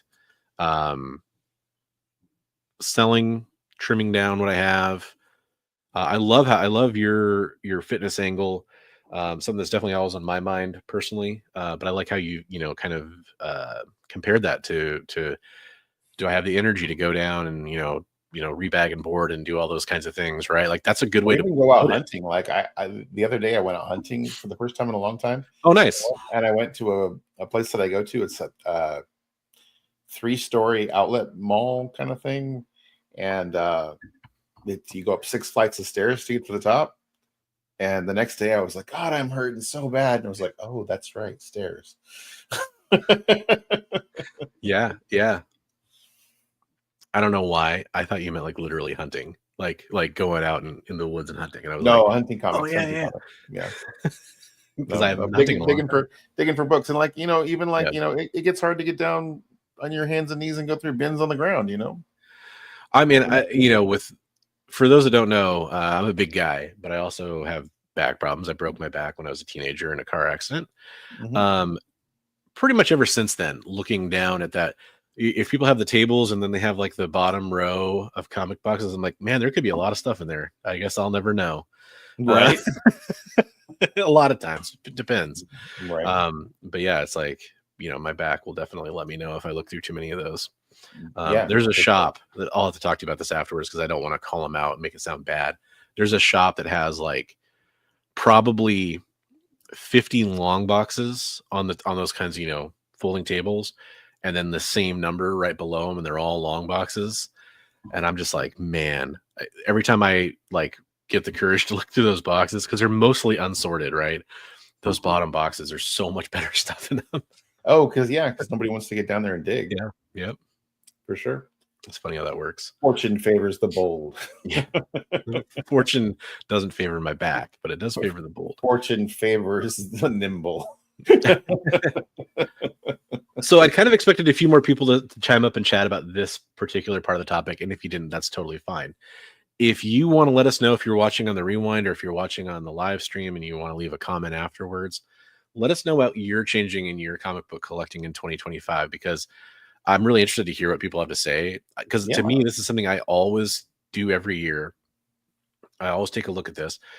If you guys want, we can talk about it a little bit. I also take a look at like the YouTube, like not strategy, but like the YouTube, like what am I going to do differently for YouTube as kind of a similar thing. But it's really come down to a lot of stuff that I want to change. I'm really curious what everybody else is, does anybody else do that? What are your things? Do you create a list of comic books you're hunting for? Do you create a list of comic books you want to read? That kind of stuff. I'm super curious. Leave the comment down below if you're watching this on the rewind, or if you want to stick around and leave a comment after the stream, because now you're getting some people talking about. I kind of knew that would happen. What's that? I knew that would happen. Yeah. Well, Chris wants us all to dress up like Swamp Thing and walk into a store. He's picked up on my rare backflips, but occasionally. We all dress up as Swamp Thing and walk into the store and treat it like we're at the Frankenstein Cup. I have a feeling if certain YouTubers in our space saw that, they would actually try to do it. Well, I'm thinking of one in particular. Sorting and cutting back on stuff, have way too many books. And K-pop, all of her books are Babe books from the 90s. Every single comic book she owns. I don't know if you guys know this. There's two kinds of comic books that K-pop owns. She owns like Silvestri, she owns like Glory and Diodato books and stuff from the 90s, that kind of stuff. And then she owns Kickstarters that she's interviewed people on her channel. So she has tons of both. That's all she has. Witchblade, like you name it. That's all she's got. Lady Death. I'm giving her a hard time, but I'm also I'm liking cutting out like commas in between people's comments here. Hi Radical K-pop and hi Austin Figure. Like no comment in between. Just hi Austin Figure. Hi Radical K-pop. People are busy. They don't have time for those commas. No, I'm cutting out the commas. I'm just reading them like, oh, there's a comma in there. Okay. I mean, to be fair, there is no comma. Radical K-pop. I mean, yeah. Cartoon version of Swamp Thing. There you go. Stop buying actual. We're going to get a little bit less. Yeah. Travis is going to focus on getting all Kirby this year. Okay. More original art and more sketch covers. That's cool. I like that. That's a cool idea. So Chris, you go over your weekly polls on your second channel, Comic Tropes After Dark. So is it that you want to read less, or is it that you're tired of how many comic books you're collecting? Because I'm curious about that. Like, are you still going to read that many comics, but you're going to read them a different way, like in trades or digital or whatever, or are you just like literally looking to read fewer titles coming out? Let's see what else used to be mentioned. That happened twice a week. I think it was called Frankensons. Oh yeah, I've heard of that. Oh yeah, I think that still exists. I think I've seen gosh,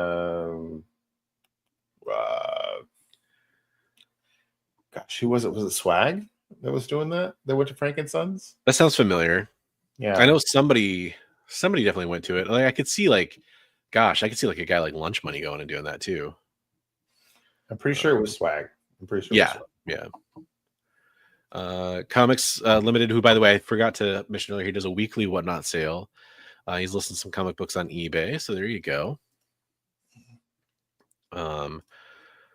Need to commit to putting my comics in boxes more often. I tend to just stack them in piles by my computer.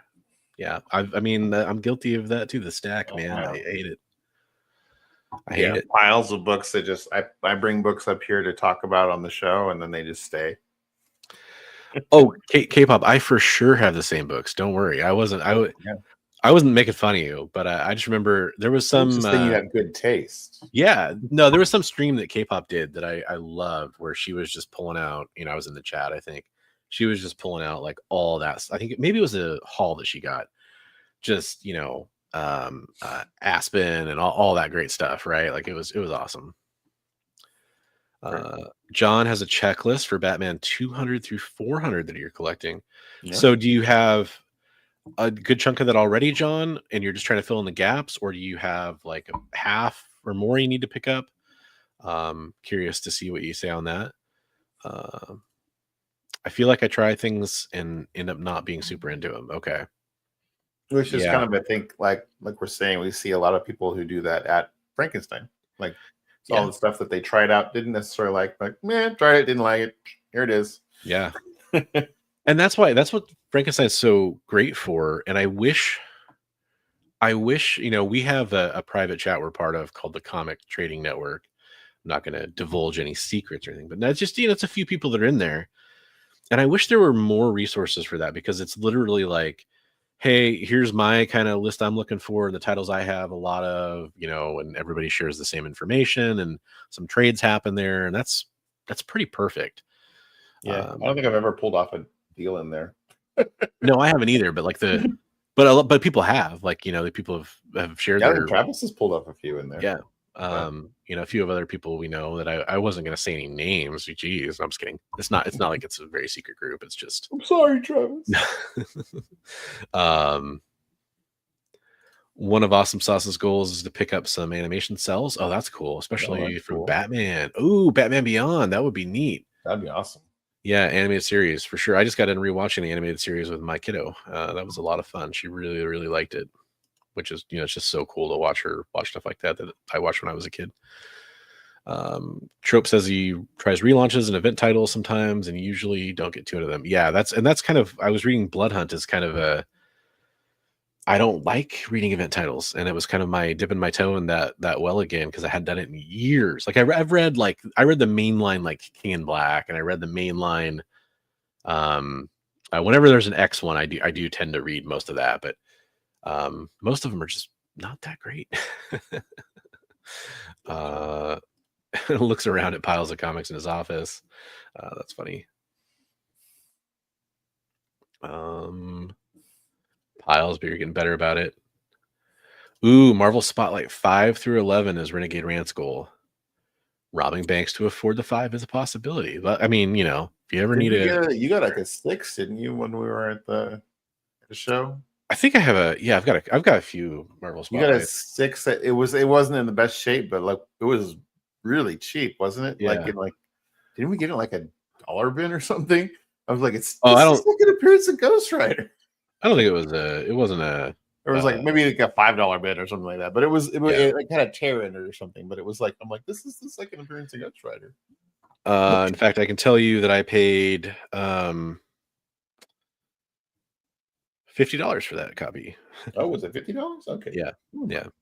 But yeah, I have a Marvel Spotlight 6 and a 9. So hit me up. I think I have like 7. I think I have several issues in there too.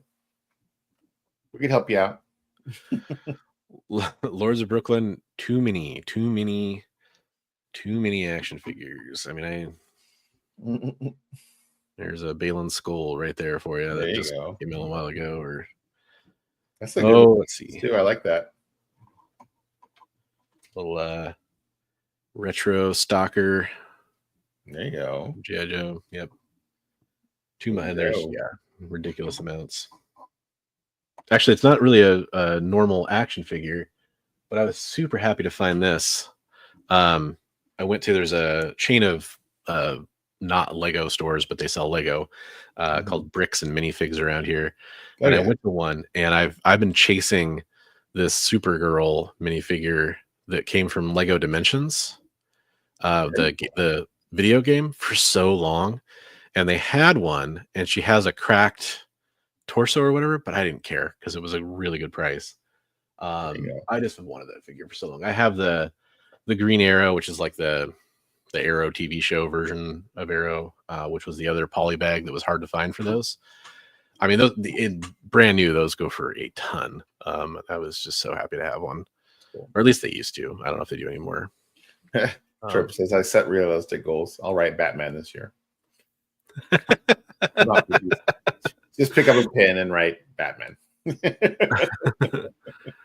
Oh my gosh, there's so much chat. Yeah. Oh man, Comic Tropes. I think he's trying to collect every single classified figure, which is daunting. There's a lot now.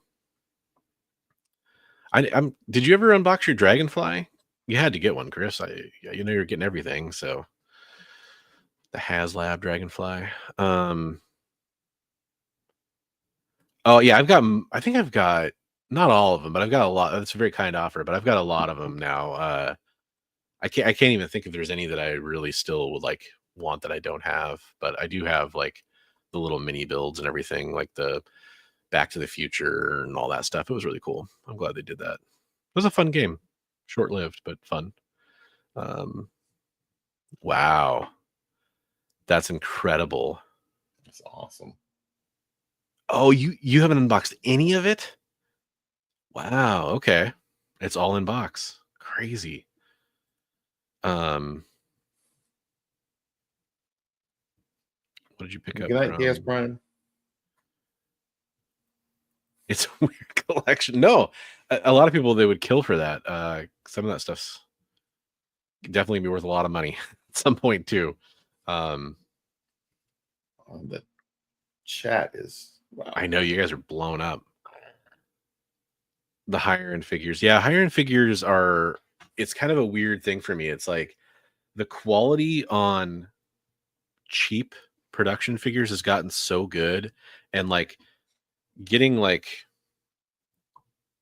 okay, like for example, one of my favorite GI Joes, top 5 easily, was Falcon.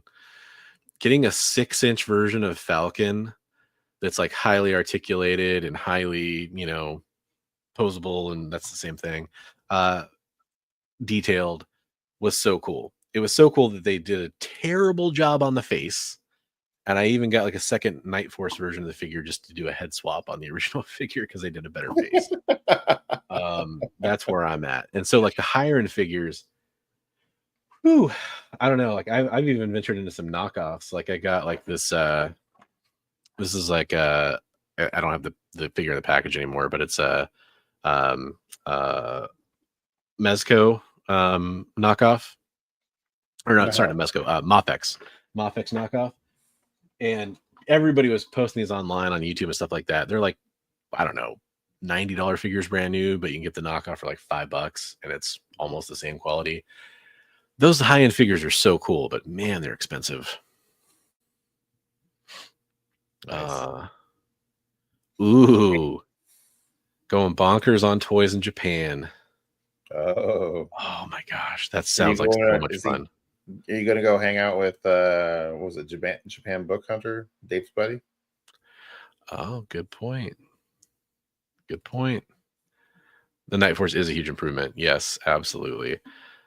Go nuts there.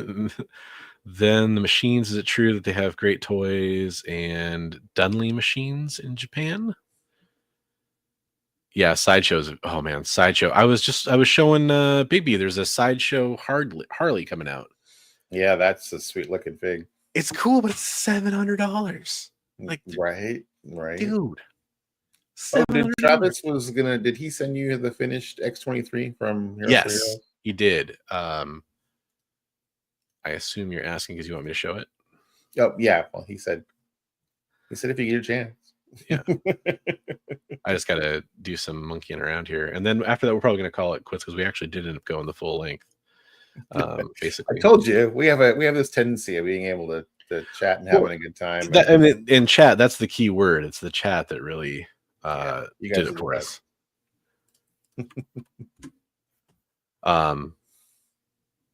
And then I do want to tease a topic that we're going to talk about, probably next week's topic, and I'll do that. 2 things before I do that. Show that. You sent me and said, "Hey, this is a cool idea." Yeah, I think we should talk about it. Yeah. So it's this idea of what people recommend to new comic book readers. And that's something we've talked about a lot. Something I'm passionate about is suggesting comics and going out there and trying to get comics out there. It's this great post, and we'll go into it in full detail next week. But the gist of it is people have a tendency to suggest things like Dark Knight Returns and suggest Watchmen and all these other things. Maybe, though, you should think about why you started reading comics. Was it Dark Knight Returns? Was it Watchmen? Were those the first comic books you picked up? Or was it, X-Men 19, that's part 7 of a 9-part arc that doesn't make any sense and you just loved it and you kept reading? Right. And I have a really detailed thought on that question, but I think it's a great topic to talk about. Definitely. So I think what we're going to talk about next week. But that said, let's check out some amazing artwork from 2 awesome friends of the channel. One of them's on the stream right now. He drew the pencils on the left there that you see for Heroes during the stream. Did you finish the whole thing during the stream? I know you got pretty close. Yeah, I finished it on stream. Okay. Yeah. And then on the right you have Comics Limited, who did scanned it and then did an ink and color process over that. And it came out looking Who added really the cool. pants? Who added the pants? Great memory on that one. So and I think it turned out really good on the colors too. I mean, I love the original piece you did. It has like this to me kind of almost this retro look to it that I really like in the coloring. Yeah, you did a great job. Good job, Travis. There were pants. Pants were insinuated. Oh yeah. No. Comic Tropes, I got you. I will hook you up with that tonight. Oh, actually the scan failed. Wait a minute. I don't know so what that means. Did you ink and color the original, Travis? Because I need to know if that's the case, because I told the person who bought it otherwise. Oh no. He did he light tabled it. Oh, yeah. I gotcha. Loud and clear. I gotcha. Just wanted to make sure, because I was informed the buyer otherwise. So I just wanted to make sure. Anyways, great job, both of you two. That's the ultimate point there. It looks great. Yeah, no. Trav, you did a great job. Good job. And you did an amazing job as well. So the last thing, real fast, if you haven't finished Creature Commandos, again, we're not going to go nitty gritty spoilers. It's really going to be like a 2-minute conversation, probably, about just our thoughts on it. If you really don't want any spoilers for Creature Commandos, especially the last couple episodes, now's your chance to, just say, hello, we'll see you next week. We're going to talk about that cool topic, and goodbye. Man, I can't believe they put Superman. No, I'm just kidding. I'm kidding. No Superman. Although you did get Batman. You did get Batman. In a very, very brief cameo. 2 seconds of him. If that. So Creature Commandos, the biggest things that actually got me thinking about it were a couple articles that I sent to Big B that were talking about some of the potential implications of what the show might mean for Superman, which I thought were kind of smart decisions about some of the stuff you see in the trailer with Rick Flag Sr., and it's possible that Waller might be involved with why Superman's being questioned at one point, which is an interesting point. I mean, it makes perfect sense world building wise. But just to talk about the show itself, what do you think overall? I enjoyed it. I enjoyed the show. Yeah, I thought that the thing about the Superman thing was interesting, because they're like, there's the scene in the trailer that looks like it might be taking place in the similar country that was in the show, right? Yeah, so there's a war going on. You see a kid raising the flag and kind of calling for Superman, and that takes place in a country that might be bordering can't remember the made up name of the country, Pakistan or whatever. Yeah. I thought I was going to just butcher it, so I wasn't even going to try. But the country that's the princess that they're trying to protect and then kill and then protect again or whatever during the show might be at war with that nation is kind of part of the idea, which would make sense too. Mm-hmm. but yeah, it was kind of fascinating. We got some new characters at the very, very end. Nobody like earth shattering. That are going to be joining Task Force M pretty soon.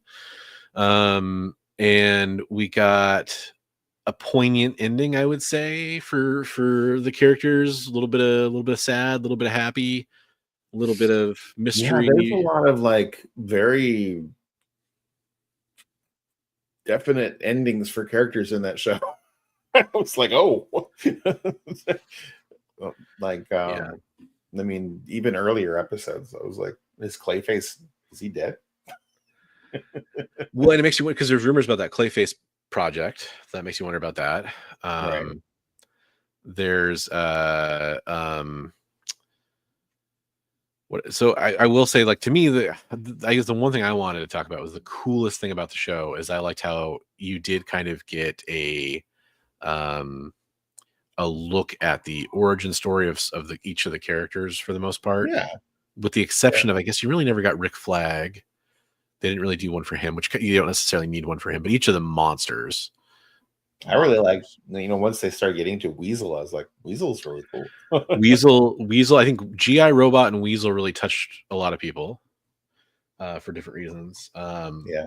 I pointed this out. GI Robot's first appearance went from being like a $10 to $20 book to being like several hundreds of dollars in the period of like a few weeks. Mm-hmm. It was insane. Like I more than I expected. Yeah, I read that book when I was a little kid. Loved it. Yeah. Although Weasel, who I have Weasel's first appearance, oddly enough, has still not shot up as you might expect, even though he had a really cool moment in that series. What was his first appearance? I don't even. It's in a Firestorm okay. book. Firestorm, and I don't remember the issue number, but I have some of the weird keys from that, like the Killer Frost first appearance that's in there, a few other weird ones. But yeah, I think the Bride stole the show though. But. Oh yeah, for sure. And I think to a certain extent, depending on if you like him or not, maybe a little bit Adam, which Frankenstein. I will say, is David Harbour playing the same role too often? I feel like the dumb oafish guy who thinks he's the best might be a little too on the nose for him if he tries to go to that well again. Yeah, no, I don't know. I don't know. I felt like the Frankenstein character was really difficult to like for me. Yeah, I mean, just because he made such bad decisions, like killing people and stuff. So. Yeah. I mean, there's the creator in their version, him, the Bride becomes likable because of some messed up stuff that happens to her when she's younger and just what she's had to go through. She's more human than Frankenstein is, oddly enough. More intelligent, more aware, more self-aware. Yeah, I don't know. I liked the princess is the villain all along. Saw it coming, but it was fun. Right. Did you see that? Speaking of the Bride character, did you see that the movie? What is it? Something Creatures. Can't think of her name. She played Gwen Stacy in the second Spider-Man series.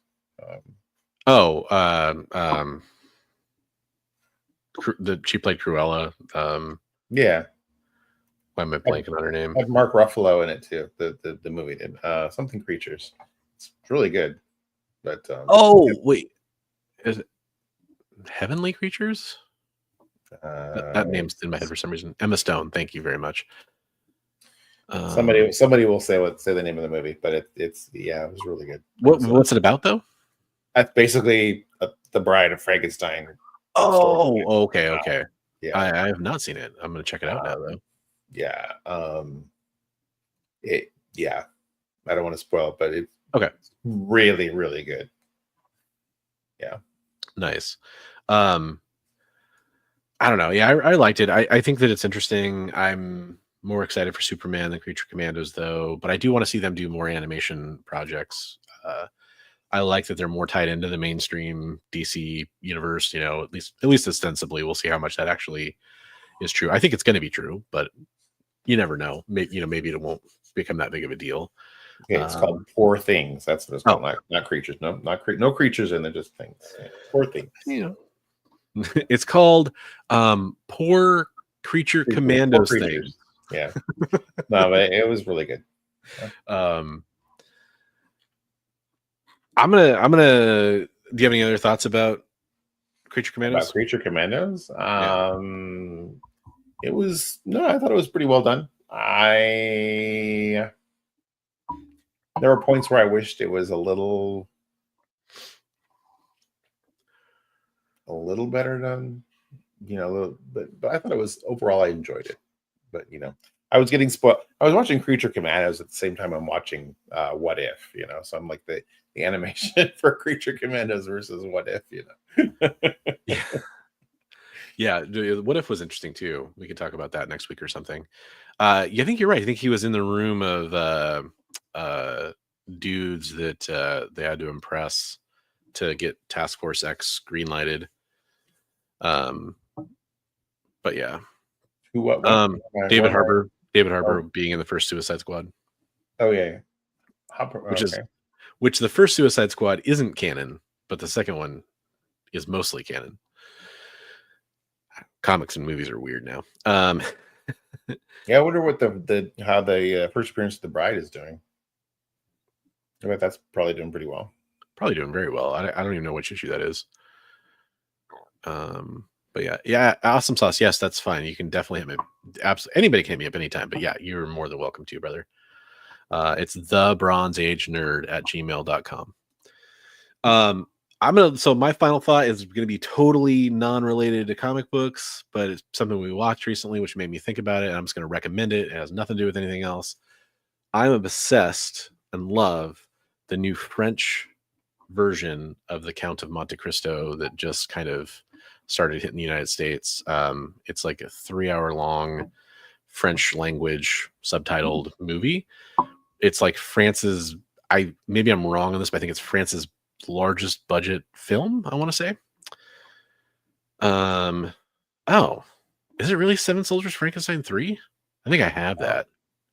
This one where he's on top of all that big pile of people. Like, yeah, I thought she appeared before that though, and that was like a newer version of her. But you're probably right. I just was mistaken. But anyways, it's really good and it's worth watching. So if you can find it, what's it called? Is it called Count of Monte Cristo? The Count of Monte Cristo. Yeah. Okay. And I have since been trying to watch like all different versions because there's a lot of adaptations because it's not copywritten work anymore because it was written so long ago. But there's like a bunch of films and TV series and stuff, so I'm kind of going through all those right now.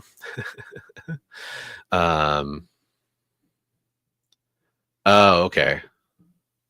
Shade number 1. There we go. Shade number 1. And then Awesome Stuff is Firestorm 35 and 38. I think that's for Weasel and Frost, I think, or something like that. But yeah. Anyways, that's all I got. You got anything? I'm gonna have my membership drive thing coming up on probably Wednesday, I guess. Oh, nice. 15th, so for the next drawing? Yeah. So the one of the books, I'm pretty sure. I have been hemming and hawing, but yeah, I'm gonna put up a first Lobo. Wow. So. Well, I'm glad to be a member still of your organization, and I will gladly tune into that. Yeah, so that'll be one of the things. Highly recommend joining up on the old Big B membership. If you don't, well, I mean, I guess it's better odds for me, but yeah, I've got a 9.8 Omega Men 3 that I'm debating selling at this point because the money's just seems like it's worth it. What's the 9.8 going for now? Last I haven't looked in about a week, but last I saw was like 4.25 or so. There you go. I was waiting for it to get to like 5 or 6. If it gets that high, I might do it. So, there you go. Just because my logic is I think I could rebuy it for less than that in the future if I really wanted to. Well, Travis and I were just having this discussion the other weekend, and I'm like, yeah, I'm just gonna give one away. He's like, now's the time to sell. I'm like, I'm just gonna give one away. Well, I mean, it's also if you're trying to drive up interest and reward your members, it's a good time to do that too. Yeah. So as we head out the show here, the last show on the EXP, which we're also streaming on, by the way, as well as on Big B and Maya's channel on Bronze Age Nerd again. Go sub up. Those links are in the description below. The last show on the EXP is going to be Kicking It with Henri. You can catch that at 10 Eastern, 9 Central. Another great sales show on the EXP, one I've personally bought from before and had a really great experience with Henri. He's a cool dude, comic book writer as well, and somebody who I recommend going and checking out.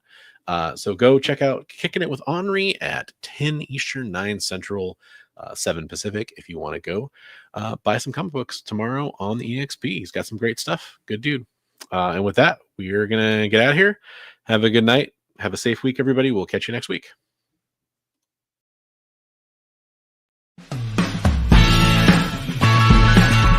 Join the party. Head over to our link tree to find all the links for everywhere the experience is all the time.